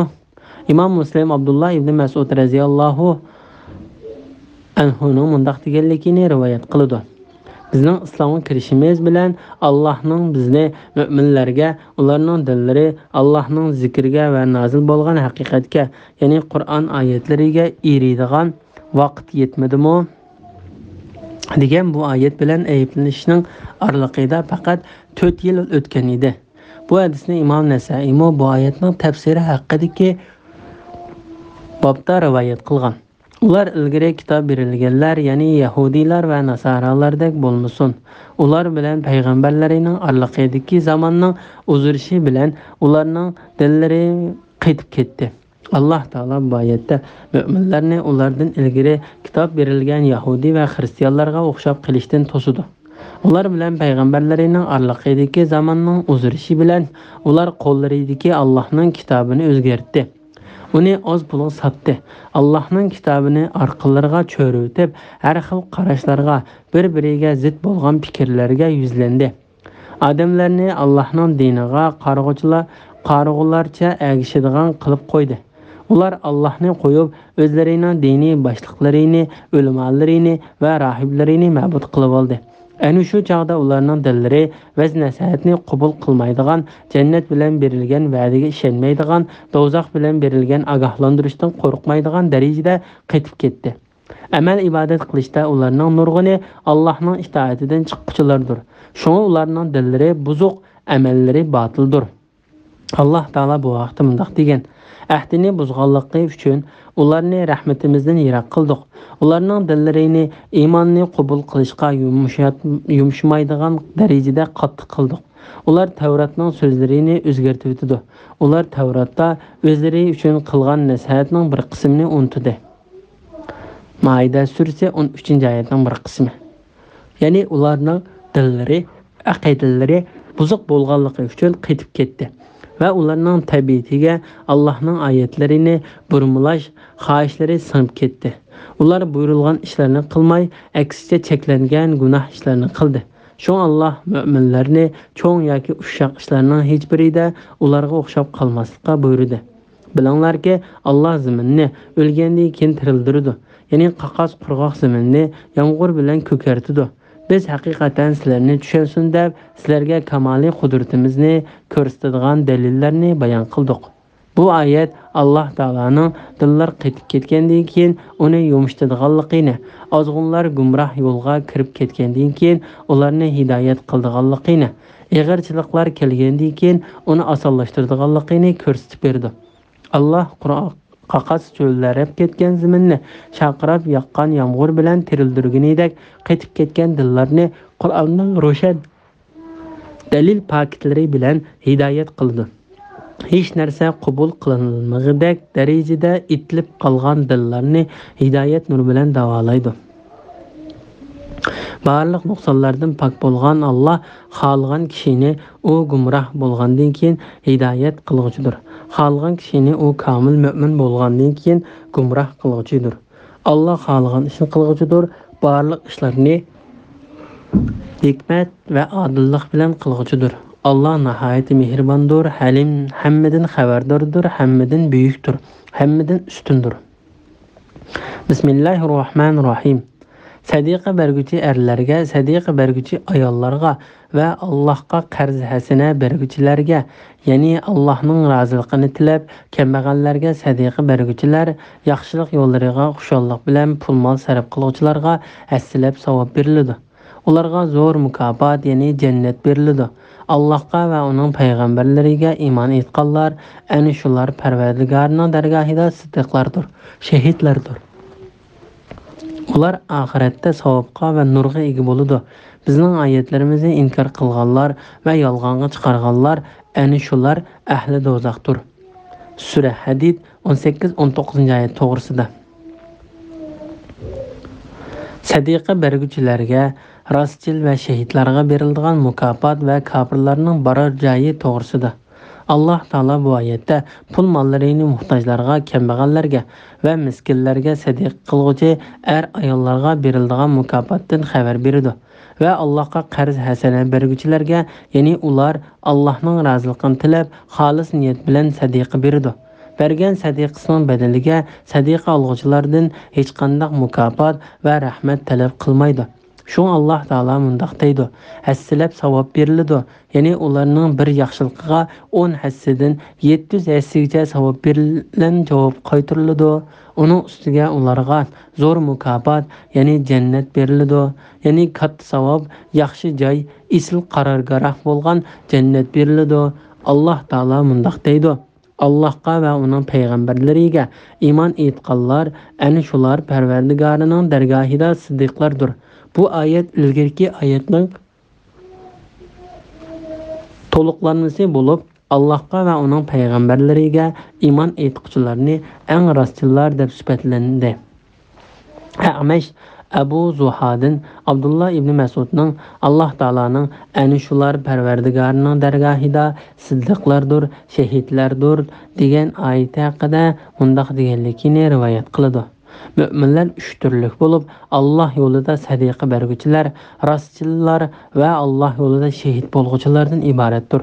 Allah taolo bu vaqtda mundaq degan: kimlarki Allohga va payg'ambarga itoat qiladigan, ular oxiratda Allohning ne'matiga erishgan va payg'ambarlar, siddiqlar, ya'ni yuqori darajalik payg'ambarlar va shahidlar va yaxshilar bilan bo'ladi.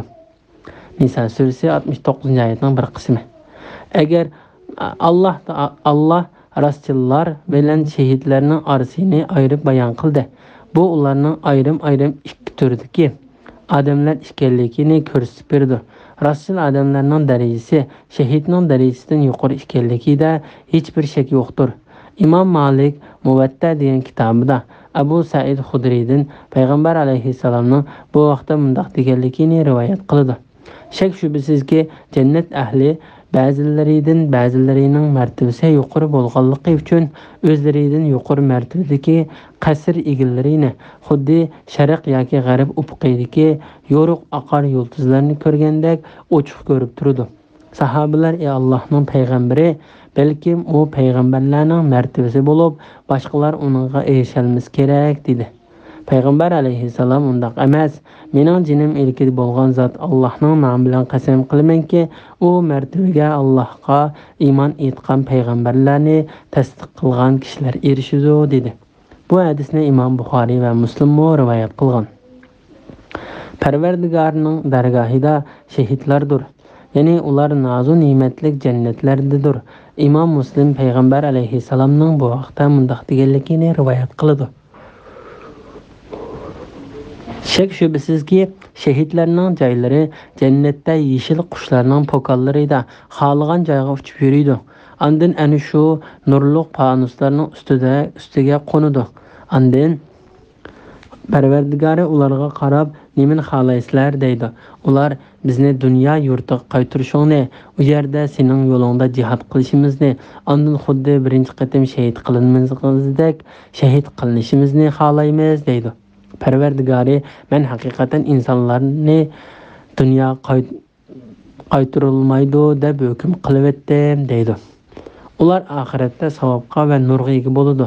Ya'ni ular Allohning dargohida katta savobga va oldinlarida ma'ngan katta nurga ega bo'ladi. Ularning nuri ularning dunyodagi amallariga qarata farqli bo'ladi. Imom Ahmad Umar ibn Xattobdan payg'ambar alayhissalomning bu vaqtda mundaq deganligini anglaganligini rivoyat qiladi. Shahidlar 4 turli bo'ladi.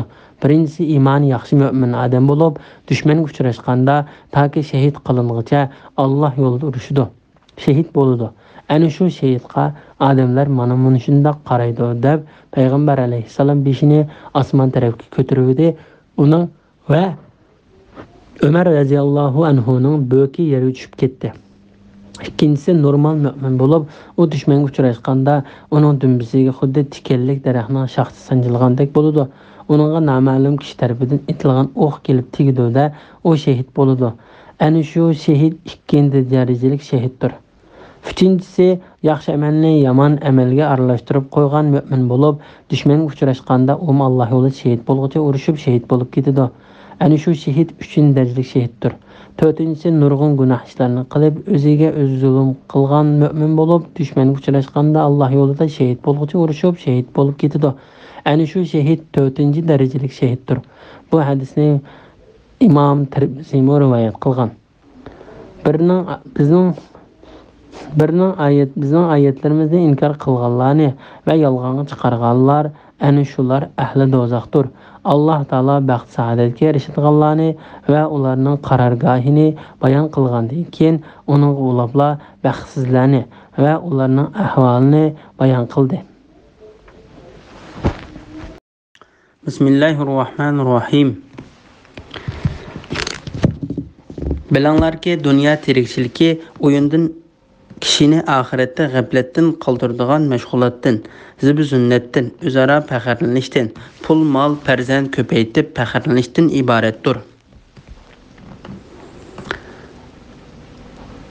Biror yig'ish bilan o'stirgan o'simlikka dehqonlarni xursand qilgan yomg'irga o'xshaydi. Ondan o'simlik qurib qoladi. Uning sarg'ayib qolganligini ko'rsan, ondan u yenchilgan cho'pga aylandi. Oxirat kuffarlar uchun qattiq azob bor. Yaxshi bandalar uchun Allohning mag'firati va roziligi bor. Dunyo tirikchiligi faqat g'obil odam oldindagan bahramand bo'lishdir. Parvardigoringlarning mag'firatini, kengligi osmon zaminda keladigan jannatini qo'lga keltiringlar. O jannat Allohga va uning payg'ambarlariga iymon etganlarga tayyorlangan. Bu Allohning fazlidir. Allah onu xohlagan odamga ato qiladi. Allah ulug' fazl egasidir. Sura Hadid 20-21 oyat to'g'risida. Dunyo tirikchiligining o'yin tomosha arzimas mashg'ulot ekanligi to'g'risida. Alloh taolo dunyo tirikchiligining arzimas kichikgina narsa ekanligini bayon qilib mundaq deydi: Dünya tirikçiliki oyundan kişini ahirette g'aflatda qoldiradigan mashg'ulotdan, zib-zinnatdan, o'zaro faxrlanishdan, pul, mol, farzand ko'paytib faxrlanishdan iboratdir. Ya'ni dünya tirikchilikini ko'zlaydiganlarning maqsadi faqat shuningga erishishdir xolos. Alloh taolo bu vaqtda mundaq degan: ayollar, o'g'illar, oltin, kumushdan to'plangan ko'p mollar, arg'umoqlar, chorvalar va ekinlardan iborat ko'ngil tortadigan narsalarning muhabbati insonlarga chiroyli ko'rsatildi. Ular dunyo tirikchiligida manfaatlanadigan baqasi yo'q shaylardir. Allohning dargohida bo'lsa qaytadigan go'zal joy, ya'ni jannat bordir. Shuning uchun boshqaga emas, jannatga qiziqish kerak. Al-Imron surasi 14-oyat. Ondan Alloh taolo dunyo tirikchiligining misolini to'zib ketadigan gul chechakka, yo'qolib ketadigan ne'matning misoliga o'xshatib mundaq deydi: Birer yig'ish bilan o'stirgan o'simligi dehqonlarni xursand qilgan yomg'irga o'xshaydi. Ya'ni kishilar yig'ishidan umidini uzgan yomg'irga o'xshaydi. Alloh taolo bu vaqtda mundaq degan: ular yomg'irning yig'ishidan umidsizlangandan keyin Alloh yomg'ir yog'dirib berdi.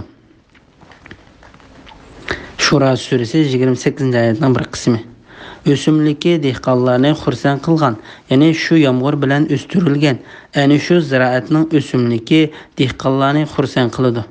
Ana shu o'simlik dehqonni xursand qilganiga o'xshash, dunyo tirikchiligimi kofirlarni xursand qiladi. Chunki ular dunyo tirikchiligiga eng hirisman va eng amroq kishilardir. Ondan u o'simlik qurib qoladi. Uning sarg'ayib qolganligini ko'rsin. Ondan u yenchilgan cho'pga aylanadi. Ya'ni u o'simlik quriydi. Sen uning yop-yeshil, go'zal tus olgandan keyin sarg'ayib ketganligini ko'rsan. Shundan keyin u qurib, yenchilib ketgan cho'pga aylanib qoladi. Dunyo tirikchiligimi dastlabda o'smirlik va yoshlik davrini boshdan kechirgan, ondan qirg'an, ondan chiroyli purishib, buvay mo'mayga aylanib qolgan odamga o'xshaydi. İnsan ömrünün dastlabki davrida, yoshlik bahorining dastlabki mezgilida bastlik, kelishgan go'zal qiyofati bo'ladi. Ondan qirishq boshlaydi. Mijoz xarakteri o'zgaradi, kuch-quvvatini yo'qotishga boshlaydi. Ondan yish texim cho'ngib, kuchsiz, harakati asta, ham azroq narsani ko'tarolmaydigan bir qiri buvayga aylanib qoladi. Alloh taolo bu vaqtda mundaq degan: Alloh sizlarni ojiz yaratdi, ondan sizlarni ojizlikdan kuchli qildi, ondan sizlarni kuchlilikdan ojiz qildi va sizlarga qiyinlikni yetkazdi. Alloh nimani xohlasa shuni yaratadi. U hammaning bilguchidir, hammaga qodirdir. Rum surasi 54-oyatning oyat.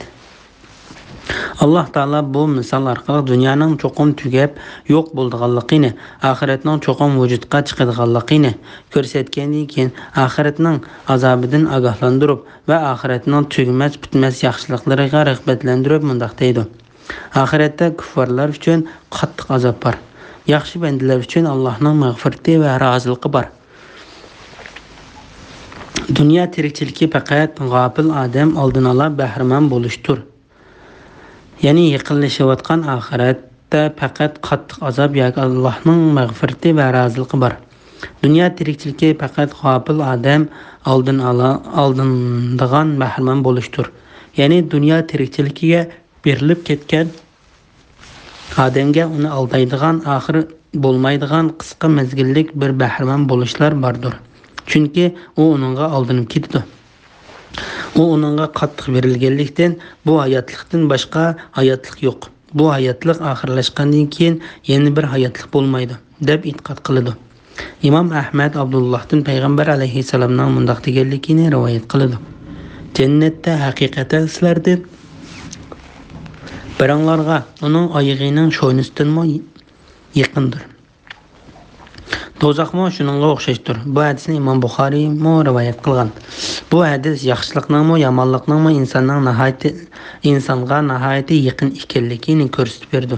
Shun Alloh taolo bandalarini toat, ibodat qilish, harom ishlardan yenish qatorliq gunoh va xatoliklarni o'chiradigan, savob va yuqori martabalarga erishtiradigan yaxshi ishlarni qilishga rag'batlantirib mundaq deydi: Parvardigoringning mag'firatini, kanligi osmon zaminda keladigan jannatni qo'lga keltiringlar.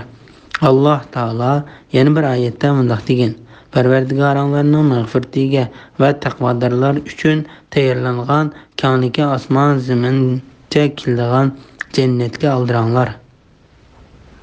Al-Imron surasi 133-oyat. Allah bu o'rinda mundaq deydi: Ular u jannat Allohga va uning payg'ambarlariga iymon etganlarga tayyorlangan. Bu Allohning fazlidir. Allah uni xohlagan odamga ato qiladi. Allah ulug' fazl egisidir. Ya'ni Allah ularni erishtirgan mana bu narsalar Allohning ularga ato qilgan fazli, yaxshiligi va ihsonidir. Biz yuqorida bayon qilganimizdek, Imom Muslim mundaq rivoyat qiladi: Kambag'al muhojirlar ey Allohning payg'ambari,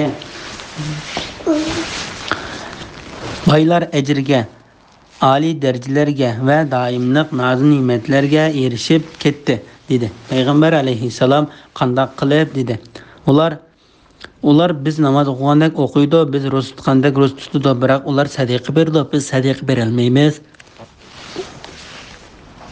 Ular qul azod qiladi, biz azod qila olmaymiz dedi. Payg'ambar alayhissalom: Men sizlarni bir ishga boshlab qo'yay. Agar sizlar uni qilsanglar, yaxshi ish qilishda boshqalarning oldiga o'tib ketsizlar. Sizlar qilgan ishga o'xshash ish qilgan kishilardan boshqa hech kim sizlardan ortiq martabaga erisha olmaydi. Sizlar har namozning orqadan 33 qitim tasbih, takbir va hamd aytinglar dedi. Bir mezgildan keyin ular yana kelib bizning boy qarindoshlarimiz biz qilgan ishni anglab olib, ularni biz qilganda qildi dedi. Payg'ambar alayhissalom: Ana shu Allohning fazlidir. Allah uni xohlagan odamga berdi dedi. Bismillahirrohmanirrohim. Ya'ni yer yuzidagi barliq hodisalar va o'zanglar uchragan musibatlar, ya'ni biz ularni yaratishdan burun Lavhul Mahfuzga yozilgan. Bu ish shubsizki Allohga osondir. Alloh taolaning ularni Lavhul Mahfuzga yozishi qo'linglardan ketgan narsaga qayg'urib ketmaslikinglar va Alloh bergan narsaga xush bo'lib ketmaslikinglar uchundir. Alloh mutakabbirlar va o'zlarini cho'ng tutquchilarni do'st tutmaydi. Ular bexillik qiladigan va kishilarni bexillik qilishga buyuradiganlardir. Kimki Allohning yo'lida nafiqa qilishdan bosh tortadigan, Allohga hech ziyon yetkazolmaydi. Chunki Alloh behojatdir, madhiga loyiqdir. Sura Hadid 22, 23, 24-oyat to'g'risida. İnsonga yetadigan har qanday narsaning oldin Alloh o'rinlashtirishi bilan bo'lganligi to'g'risida. Alloh taolo o'zining mahluqotlarini yaratishdan ilgari ularning taqdirini oldin Alloh o'rinlashtirib o'tganligidan xabar berib mundaq deydi: Yer yuzidagi barliq hodisalar va o'zanglar uchirgan musibatlar, ya'ni atrofinglardagi va o'zanglardagi musibatlar biz ularni yaratishdan burun Lavhul Mahfuzga yozilgan. Ya'ni biz mahluqotlarni yaratish va ularga jon kirgizishdan ilgari yozilib bo'lgan. Qatada mundaq deydi: Yer yuzidagi barliq hodisalar, ya'ni qahatchilik va o'zanglar uchragan musibatlar, ya'ni kasal va og'riqlardan iboratdir. Bizga xabar qilinishicha, bir odamga yetgan yog'och jijivtishdan put qanash, biror joyning kuyib qilish qatorliq musibatlar faqat uning qilib qolgan biror gunohining sababi bilan bo'ladi. Allah uni o gunoh uchun biror musibatga mutlaq qilmasdan uning nurg'un gunohini kechirdi ekan.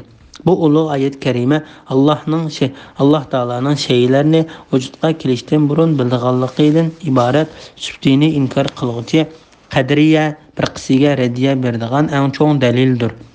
İmam Ahmad Abdullah ibn Amir'dan Payg'ambar alayhissalomning mundaq deganligini rivoyat qildi: Allah barliq narsalarning taqdirini, osmonlarni va zaminni yaratishdan 50 ming yil burun belgilagan. Bu hadisni Imom Muslim rivoyat qilgan va oxirida Payg'ambar alayhissalomning Allohning arshi suvning ustida edi deganligini qo'shib rivoyat qilgan. Bu hadisni yana Imom Tirmiziy rivoyat qilgan. Bu ish shubsizki Alloh osondir. Ya'ni shak shubsizki Alloh taolaning shaylarni u vujudga kelishdan ilgari bilishi va uni vujudga kelgan chog'dagi holatiga tamoman uyg'un qilib yezishi g'olib va buyuk Allohga osondir. Chunki Alloh vujudga kelgan vujudga keladigan narsalarni, agar vujudga kelmagan narsalar vujudga kelgan taqdirda qanday holatda kelganligini obdan biladi. sabr va shukr qilishga buyurish to'g'risida. Alloh taolaning ularni Lavhul Mahfuzga yozishi qo'linglardan ketgan narsaga qayg'urib ketmasliginglar va Alloh bergan narsaga xush bo'lib ketmasliginglar uchundir.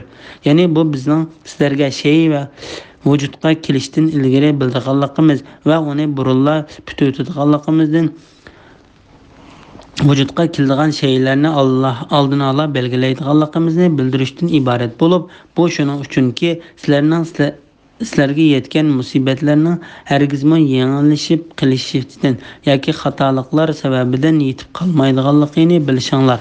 Qo'linglardan ketgan narsaga qayg'urib ketmasliginglar va Alloh bergan narsaga xush bo'lib ketmasliginglar uchundir. Chunki biror narsa taqdir qilinsa, u cho'qim vujudga chiqadi. Ya'ni Alloh sizlarga ne'mat qilib bergan narsalarni kishilarga ko'z qilmanglar. Shak shubsizki, bu ne'matlar sizlarning tirishchilik ko'rsatganliginglardan yoki aql parastinglardan kelgan emas. U faqat Allohning o'rinlashtirishi va uni sizlarga rizq qilib berishidan kelgan. Allohning ne'matlarini kishilarga ko'z qilib faxrlanadigan, cho'ngchilik qiladigan narsa qilib olmanglar. Shu Alloh taolo mundaq deydi: Alloh mutakabbirlar va o'zlarini cho'ng tutquchilarni do'st tutmaydi. Ya'ni Alloh o'zidan faxrlanadigan, boshqalarga cho'ngchilik qiladigan kishilarni do'st tutmaydi. Ikrama mundaq deydi: Xushal bo'lmaydigan va qayg'urmaydigan birma odam yo'q. Lekin sizlar xushallikni shukr qilishga, qayg'uni sabr qilishga aylantirdinglar. Bexillikning ayblanishi to'g'risida. Ular bexillik qiladigan va kishilarni bexillik qilishga buyuradiganlardir. Ya'ni ular o'zlari yomon ishni qiladigan, boshqalarni ham shunday qilishga qiziqtiradigan kishilardir. Kimki Allohning amr farmonidan va Allohga bo'ysunishdan bosh tortadigan, Allohga hech ziyon yetkazolmaydi. Chunki Alloh behojatdir, madihiga loyiqdir. Alloh taolo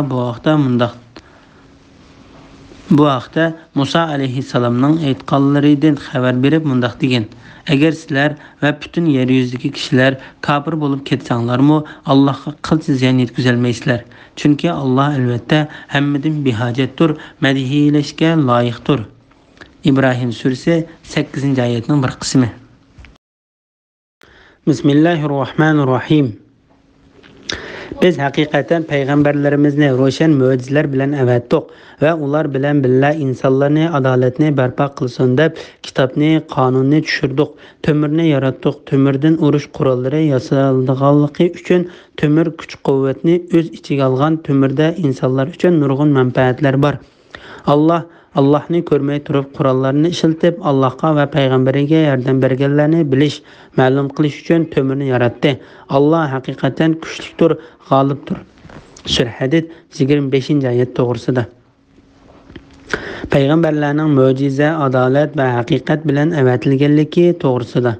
Biz haqiqatan payg'ambarlarimizni ro'shan mo'jizalar va keskin dalil paketlar bilan avatdik va ular bilan billa insonlar adolatni barpo qilsin deb kitobni, qonunni tushirdik. Bu qonun bir haqiqat bo'lib, buzuq qarashdagilarga qarshi turib, uning haqiqat ekanligiga guvohlik berdi. Alloh taolo bu vaqtda mundaq degan: Parvardigori tarafidan kelgan ro'shan dalil, ya'ni Qur'onga asoslangan odam, ya'ni Muhammad alayhissalom hayoti dunyoni ko'zlaydigan kishilar bilan o'xshashmi? Uningga Alloh tarafidan kelgan guvohlik beruvchi, ya'ni Jibril alayhissalom Qur'onni tilovat qiladi. Hud surasi 7-oyatning bir qismi. Allohning diniga ergashganki, Alloh insonlarni shu din bilan yaratgan. Rum surasi 30-oyatning bir qismi. Alloh osmonni egiz yaratdi. O'lchamda zulm qilmasliklari uchun Alloh tarozini bekitdi. Rahmon surasi 7-8-oyat. İnsanlar adolatni barpo qilsin deb, ya'ni adolat bilan haqni yurgizsin deb kitob bilan qonunni tushirdik. Payg'ambarlar yetkazgan narsaga asosan ularga ergashish va ular buyurgan narsaga itoat qilish haqiqat hisoblandi. Shak shubsizki, payg'ambar ilib kelganni haqiqatdan boshqa hech bir haqiqat yo'qdir. Alloh taolo mundaq degan: Parvardigorining so'zi nihoyatda rostdir, nihoyatda to'g'ridir. An'am surasi 115-oyat. Ya'ni Alloh tarafidan yetkazilgan xabarlar nihoyatda rostdir. Allohning amr farmonlari va to'sqan ishlari haqida chiqargan hukmi nihoyatda adildir. Shuning uchun mu'minlar jannatdagi qasrlarga, oliy qarorgohlarga va qator qo'yilgan taxtlarga o'rinlashgan chog'da undaq deydi. Demak, hamdu sana bizni bu ne'matlarni hosil qilishga yetaklagan Allohga bo'lsin. Allah bizni yetaklamgan bo'lsa, to'g'ri yo'l topmagan bo'lardik. Parvardigorimizning payg'ambarlari bizga haqni ilib keldi. Arab surasi 43-oyatning bir qismi. Tömürning foydalari to'g'risida. Tömürni yaratdik. Tömürdan urush qurollari yasaldiganligi uchun tömür kuch-quvvatdan o'z ichiga olgan. Ya'ni tömürni dalil paket ko'rsatilgandan keyin haqni qabul qilmagan va uningga qarshi chiqqan kishining adabini beradigan qurol qildik. Shuning uchun payg'ambar alayhisalomga payg'ambarlik kelgandan keyin Makkadagi 10-yillik hayotida vahiy qilingan surlarning hammasi mushriklik bilan munozirlashishi. Mushriklar bilan munozirlashishi, ularga tavhidni ro'shan bayon qilishi, ochiq-oshkor paketlarni ko'rsatishi haqida nazil bo'lgan edi. Allah Taala payg'ambar alayhisalom qarshi chiqqan kishilarga dalil paket turg'izib bo'lgandan keyin hijrat qilishni yo'l qo'ydi va musulmonlarni kofirlarga qarshi qilich bilan jihad qilishga, Qur'onga qarshi chiqqan, uni inkor qilgan va uningga bo'ysunmagan kishilarga ning gadanlariga va boshlariga qilich bilan tepishga buyurdi. İmam Ahmad va Abu Davud ibn Umardan payg'ambar alayhisalomning mundaq deganligini rivoyat qildi. Hech sheriki yo'q, yolg'iz Allohga ibodat qilinishi uchun qiyomatning oldin ola qilich bilan payg'ambar qilib avatildim. Mening rizqim nayzamning soyasi ostida qilindi. Xorliq va kamsitish mening buyruqimga xiloflik qilganlarga xos qilindi. Kimki musulmon bo'lmagan biror qavmga o'xshab olsa, o'shlardan hisoblandi. Tömür kuch-quvvatni o'z ichiga olgan. Ya'ni tömürdan qilich, nayza, tig', savut va shuning o'xshagan urush qurollari yasaladi. Hozirgi zamondagi nurg'un urush qurollari mo tömürdan yasaladi. Tömürdan insonlar uchun nurg'un manfaatlik bor. Ya'ni insonlar turmushida tömürdan pichoq, palta, kaka, hara, bolqa, gurja qatorli saymonlarni dehqonchilik qilish, yemak pishirish, non yeqish qatorliqqa ishlatadigan va boshqa har xil saymonlarni yasaydi. İnsanlarning turmushi tömürdan ayrila olmaydi. Allohni ko'rmay turib qurollarni ishlatib, Allohga va payg'ambarlariga yordam berganlarni bilish, ma'lum qilish uchun tömürni yaratdi. Ya'ni Allohga va uning payg'ambariga yordam berish uchun qurol ko'targanlarning niyatini oshkorlash uchun tömürni yaratdi. Allah haqiqatan kuchlidir, g'olibdir. Ya'ni Allah kuchlidir, g'olibdir. Allah o'ziga yordam qilgan kishilarga ularning yordamiga muhtoj bo'lmaslikdan yordam qiladi. Allah cihatni faqat ba'zanlar bilan sinash uchun yo'l qo'ydi. Bismillahirrohmanirrohim. Biz haqiqatan Nuhni, Ibrohimni payg'ambar qilib avatdik. Payg'ambarlikni va kitobni ularning avlodiga ato qildik. Ulardan hidoyat topganlar bor. Ularning nurg'uni Allohning itoatidan chiqquvchilardir. Ulardan keyin payg'ambarlarimizni davomli avatdik. Orqadan Maryam o'g'li Isoni avatdik. Uningga Injilni ato qildik. Uningga agashganlarning dillariga shafqat va mehribonlikni soldik. Rahbaniyatni ular o'zlari paydo qildi. Ularga uni biz bekitmadik. Ular uni faqat Allohning roziligini tilab paydo qildi. Lekin ular uningga loyiq darajada amal qilmadi. Ulardan iymon etganlarning ajrini hassilab berdik. Ulardan nurg'uni Allohning itoatidan chiqquvchilardir. Sura Hadid 26-27-oyat to'g'risida. Ilgirki payg'ambarlarning ummatlaridan ko'pinchisining itoatidan chiqquvchilar ekanligi to'g'risida. Allah Taala bu oyatda Nuh alayhisalomni payg'ambar qilib avatgandan keyin uningdan keyingi payg'ambarlarni faqat uning bolalaridan avatganligini, shundaqla mehribon Allohning do'sti Ibrohim alayhisalomning payg'ambar qilib avatgandan keyin uningdan keyingi payg'ambarlarni faqat ularning avlodlaridan avatganligini, osmondan nozil qilingan kitoblarni faqat uning avlodlaridan avatilgan payg'ambarlariga nozil qilganligini xabar qiladi. Alloh taolo yana bir oyatda mundaq deydi: Uningdan keyin payg'ambarlikni, kitobni, ya'ni samoviy kitoblarni uning avlodiga xos qildik. Ankabut surasi 27-oyatning bir qismi.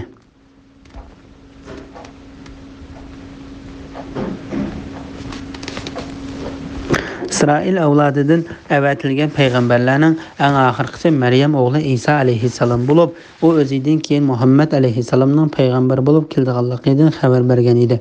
Shu Alloh taolo mundaq deydi: "Ulardan keyin payg'ambarlarimizni davomli avatdik. Arqadan Maryam o'g'li Isani avatdik. Uningga Injilni ato qildik. Injil bo'lsa Alloh taolo Isa alayhissalomga vahiy qilgan kitobdir. Uningga ergashganlarning, ya'ni Isa alayhissalomga dastlabda iymon etgan mo'min qavmning dillariga shafqat, ya'ni Alloh taoladan qo'rqish va insonlarga mehribonlikni soldik. Rahbaniyatni ular o'zlari paydo qildi, ya'ni uni xristianlarning o'zlari paydo qildi. Ularga uni biz bekitmadik, ya'ni biz yo'l qo'yib bermadik. Uni faqat o'zlari paydo qildi. Shuningga amal qilishni vojib qilib oldi. Ular uni faqat Allohning roziligini tilab paydo qildi. Bu oyatning ma'nosi haqida ikki xil qarash bor. Uning biri ular rahbaniyat bilan Allohning roziligini maqsad qilgan. Buni Said ibn Jubayr va Qatada o'tirib qo'ygan. Ikkinchisi bo'lsa ularga rahbaniyatni biz bekitmadik, ularga biz faqat Allohning roziligini tilashni bekitdik degan qarashdir. Lekin ular unga loyiq darajada amal qilmadi. Ya'ni ular amal qilishni o'zlariga vojib qilib olgan. Rahbaniyatga haqiqiy ravishda amal qilmadi. Bu oyat ularni ikki sabab bilan ayblaydi. Uning biri ular Allohning dinida Alloh buyurmagan narsani paydo qildi. Yana biri ular o'zlarini g'olib va buyuk Allohga yaqinlashtirdi deb qilgan gumon bo'yicha amal qilishni o'zlariga vojib qilib olgan narsaga loyiq darajada amal qilmadi. Imom Ibn Jarir va Nasai Ibn Abbas radhiyallohu anhu ma'no mundaq deganligini rivoyat qildi. Isa alayhissalomdan keyin o'tgan podshohlar Tavrat bilan Injilni o'zgartib etdi. Uning jarayoni mundaq bo'ldi. Isa alayhissalomga ergashgan bir guruh mo'minlar Tavrat bilan Injilni o'qib kelayotdi. Haqdan ozgan xristianlar podshohlarga ana shu mo'minlar bizni nihoyat qattiq tilab kelyotdi. Ular o'qigan oyatlarda bizning amallarimizning xato ekanligi bilan ayblab qolmasdan yana kimlarki Alloh nozil qilgan oyatlar bo'yicha hukm qilmaydi ekan, ular kofirlardir degan oyatlarni o'qiyotdi. Maida surasi 44-oyatning bir qismi. Ularni Injilni biz o'qigandek o'qishga va u ikki kitobga biz iymon etgandek iymon etishga chaqirgan deb shikoyat qilishdi. Podshohlar ularni chaqirtib bir yer topildi va ularga Tavrat bilan Injilni o'zlari o'zgartgan bo'yicha o'qishga majburladi. Agar ular shunday qilmasa, hammasini o'ldirganligi bilan ularga tahdid soldi. Mo'minlar sizlar shunday qilmoqchimi, bizga chiqilmoqchimi dedi. Ulardan bir bo'lak odamlar bizga bir munar selib beringlar, andan bizni uning ustiga chiqaringlar va bizga yemak-ichmaklarimizni tortib oldigan bir narsa beringlar. Shunday qilsanglar biz sizlarning qishinglarga tushmaymiz deydi. Yana bir bo'lak odamlar bizga chiqilmanglar, biz yiroqlarga, ya'ni beshimiz qaygan tarafga ketaylik, jangollarda, yovvoyi hayvonlarda yashab yuraylik. Agar sizlar bizni o'z zimininglarda tutib olsanglar, andan bizni o'ldirib o'tanglar deydi. Boshqa bir bo'lak odamlar bizga cho'llarda ibodatxon silib beringlar, biz u yerda quduqlarni qizib, yerlarni terib yashaylik. Sizlarning qishinglarga kelmaylik va sizlarning joyinglardan o'tmaylik. Har bir qabildan birdan do'st bo'lsin deydi. Ular shunday qildi. Shuning bilan Alloh taolo Rabbaniyatni ular o'zlari paydo qildi. Ularga uni biz bekitmadik. Ular uni faqat Allohning roziligini tilab paydo qildi. Lekin ular uningga loyiq darajada amal qilmadi dedi. Imom Ahmad Anas ibn Malikdan payg'ambar alayhissalomning mundaq deganligini rivoyat qildi. Har bir payg'ambarning ixlos bilan o'zini beg'ishlab qilgan ibodati bo'ladi. Bu ummatning o'zini beg'ishlab qilgan ibodati g'olib va buyuk Alloh yo'lida jihad qilishdan iboratdir. Bu hadisni Abu Yahla mundaq rivoyat qildi. Har bir ummatning o'zini beg'ishlab qilgan ibodati bo'ladi. Bu ummatning o'zini beg'ishlab qilgan ibodati Alloh yo'lida jihad qilishdan iboratdir. Imom Ahmad Abu Said Xudri radhiyallohu anhuning mundaq deganligini rivoyat qildi. Bir odam mening yonimga kelib, "Men qildigan biror yaxshi ishni ko'rsatib qo'ygin" dedi. Men uningga mundaq dedim: "Sen mendan ilgari men payg'ambar alayhissalomdan so'ragan bir ishni so'rading. U menga mundaq degan edi. Men sana Allohga taqvodorlik qilishni tavsiya qilaman. Shak shubsizki taqvodorlik hamma ishning beshidir. Sen jihad qilishdan ayrilib qolmagin. Shak shubsizki jihad qilish islom ummatining o'zini xolis beg'ishlab qiladigan ibodatidir. Allohni davomli yod etgin, Qur'onni tilovat qilgin. Qur'on haqiqatan sen osmondan berilgan bir rahmatdir. Yer yuzida Allohni yod etganligingdir" dedi. Bismillahirrahmanirrahim. Ey Isaga iman etgan kishilar, Allohdan qo'rqinglar. Allohga va uning payg'ambari Muhammad alayhissalomga iman etinglar. Alloh sizlarga rahmatidan ikkisi berdi. Sizlar oxiratda pilsiratda mangdigan nurni paydo qiladi. Sizlarga mag'firat qiladi. Alloh bek mag'firat qiladigandir, nihoyatda mehribondir. Ahli kitobning Allohning fazlidan hech narsaga qodir emasliklarini, fazlining hammasi Allohning qo'lida bo'lib, Allohning uni xalqan odamga berdiganligini, Allohning ulug' fazl egisi ekanligini bilish uchun Alloh shu so'zni qildi. Sura Hadid 28-29 oyat to'g'risida. Ahli kitobdan iymon etganlarga 2 hissa savob berildiganligi to'g'risida. Qasas surasida ahli kitobdan iymon etganlarga 2 hissa savob berildiganligi haqida bir oyat kelgan. İmam Buxoriy va Muslim Abu Musa Ash'ariydan payg'ambar alayhissalomning bu vaqtda mundaq deganligini rivoyat qiladi. 3 turli odamga ularning savobi 2si berildi. Ularning biri o'zining payg'ambariga va menga iymon etgan ahli kitob bo'lib, bularga shu amal uchun 2si savob berildi. Ikkinchisi Allohning va Xo'jayinning haqqini to'liq ado qilgan qul bo'lib, bundaq odamga 2si savob berildi. Üçüncüsü qo'l ostidagi dedikini yaxshi tarbiyalagan, ondan uni ozod qilib o'tgandan keyin o'z nikohi olgan odam bo'lib, bundaq odamga 2 hissa savob berildi. İbn Abbas radhiyallohu anhu ma'nan qarshi bu oyatdagilardan ahli kitobdan iymon etganlar ko'zda tutilgan. İbn Abbasning bu qarshiga Zekhak, Utba ibn Abu Hakim va boshqalarning qitilgan. İbn Jarirmi bu qarashni to'g'ri deb qaragan. Alloh taolo bu vaqtda mundaq deydi: "Ey mu'minlar, agar Allohdan qo'rqsanglar, Alloh sizlarga haq bilan botilni ayiradigan hidoyat ato qiladi. Gunohinglarni kechiradi. Sizlarga mag'firat qiladi. Alloh katta fazl egasidir." Anfal surasi 29-oyat. İbn Jarir Said ibn Abdullah Azizning mundaq deganligini rivoyat qiladi. Ömer ibn Xattab Yahudi olimlarining biridan sizlarga haslab berilgan yaxshilik qanchalik ortiqdir deb so'radi. O Yahudi bir has yaxshilik 350 yaxshilik barobardir dedi. Ömer bizga 2si yaxshilik, ya'ni 700 yaxshilikqa barobar yaxshilik bergan Allohga hamd sana bo'lsin dedi. Said bu qissani so'zlab berib, ondan g'olib va buyuk Alloh taolaning Alloh sizlarga rahmatidan 2si berdi degan oyatini o'qidi va juma namozini o'qigan odamga 2 savob beriladi dedi. Bu so'zni Imom Ahmad ibn Umardan rivoyat qilingan tuvandagi hadismi kuchlantirdi. Payg'ambar alayhissalom mundaq deydi: "Sizlar bilan Yahudi va xristianlarning misoli madikar ishlatadigan bir odamning misoliga o'xshaydi. Bu odam kim menga bir qiratqa namoz mamdat vaqtidan toki tushgacha ishlab berdi" deydi. Muayyan ig'irlik o'lcham birligi. Bilinglarki, buningga Yahudilar ishlaydi. Ondan u odam kim menga bir qiratqa namoz peshin vaqtidan namoz degan vaqtda ishlab berdi deydi. Bilinglarki, buning xristianlar ishlaydi. Ondan u odam kim menga 2 qiratqa namoz degan vaqtidan kun o'ltirib ketkichilik ishlab berdi deydi. Bilinglarki, buning sizlar ishildinglar. Shuning bilan xristianlar va Yahudilar g'azablanib, biz ko'p ishlab oz ajrga erishdik deydi.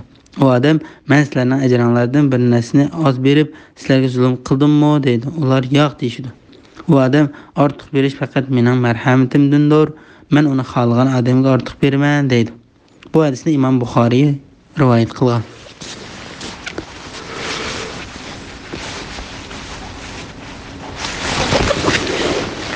İmam Buxoriy Abu Musadan Payg'ambar alayhissalomning mundaq deganligini rivoyat qiladi. Musulmonlar bilan Yahudi va xristianlarning misoli mundaq bir odamning misoliga o'xshaydi. U odam bir qavmni atagandan tortib, qorong'i tushguncha muayyan miqdordagi ish haqiga ishlab berish uchun ishchilikqa oladi. Shun bilan ular tushguncha ishlaydi. Adan ular sening bizga bir kunni shart qilib belgilab bergan ish haqingga bizning hojatimiz yo'q. İşlegenimiz bekar bo'lsin deydi. Shunla u odam ular unda qilbanglar, qolgan ishlarni to'liq bitirib, ish haqinglarni to'liq elinglar deydi. Ular buning qilmay ishini tashlab ketib qoladi. U odam ulardan kim boshqa odamlarni ishlatib, ularga kunning qolgan yerimini ishlab tugatinglar, men ishini tashlab ketganlar shart qilgan bir kunlik ish haqini sizlarga beray deydi. Ular buning qo'shilib ishlaydi. Diğer namozini o'qigan vaqt bo'lganda, ular u odamga ishlegenimiz bekor bo'lsin, bizga bermek bo'lgan ish haqqing san qolsin deydi. U odam qolgan ishlarni to'liq bitirib o'tinglar. Kunning faqat oz bir qismi qoldi deydi. Ular buningga unamaydi. Shuning bilan u odam boshqa bir kishilarni kunning qolgan qismida ishlab berishga oladi. Ular kunning qolgan qismida u odamga kun o'ltirib ishlab berib, ishini bitirmay ketib qolgan 2-3 kishilarning ish haqqini to'liq oladi. Mana bu ahli kitob bilan islomdan iborat bu nurni qabul qilgan musulmonlarning misolidir. Ahli kitobning Allohning fazlidan hech narsaga qodir emasliklarini, fazlning hammasi Allohning qo'lida bo'lib, Allohning uni xohlagan odam berganligini, Allohning ulug' fazl egisi ekanligini bilish uchun Alloh shu so'zni qildi. Ya'ni ular o'zlarining Alloh bergan narsadan hech narsani to'sib qilishga, Alloh to'sgan narsadan hech narsani berishga qodir emasliklarini cho'qim bilish kerak. Şunun bilan Hadid surasining tafsiri tugdi. Demak, hamd va sano Alloh taologa xosdir.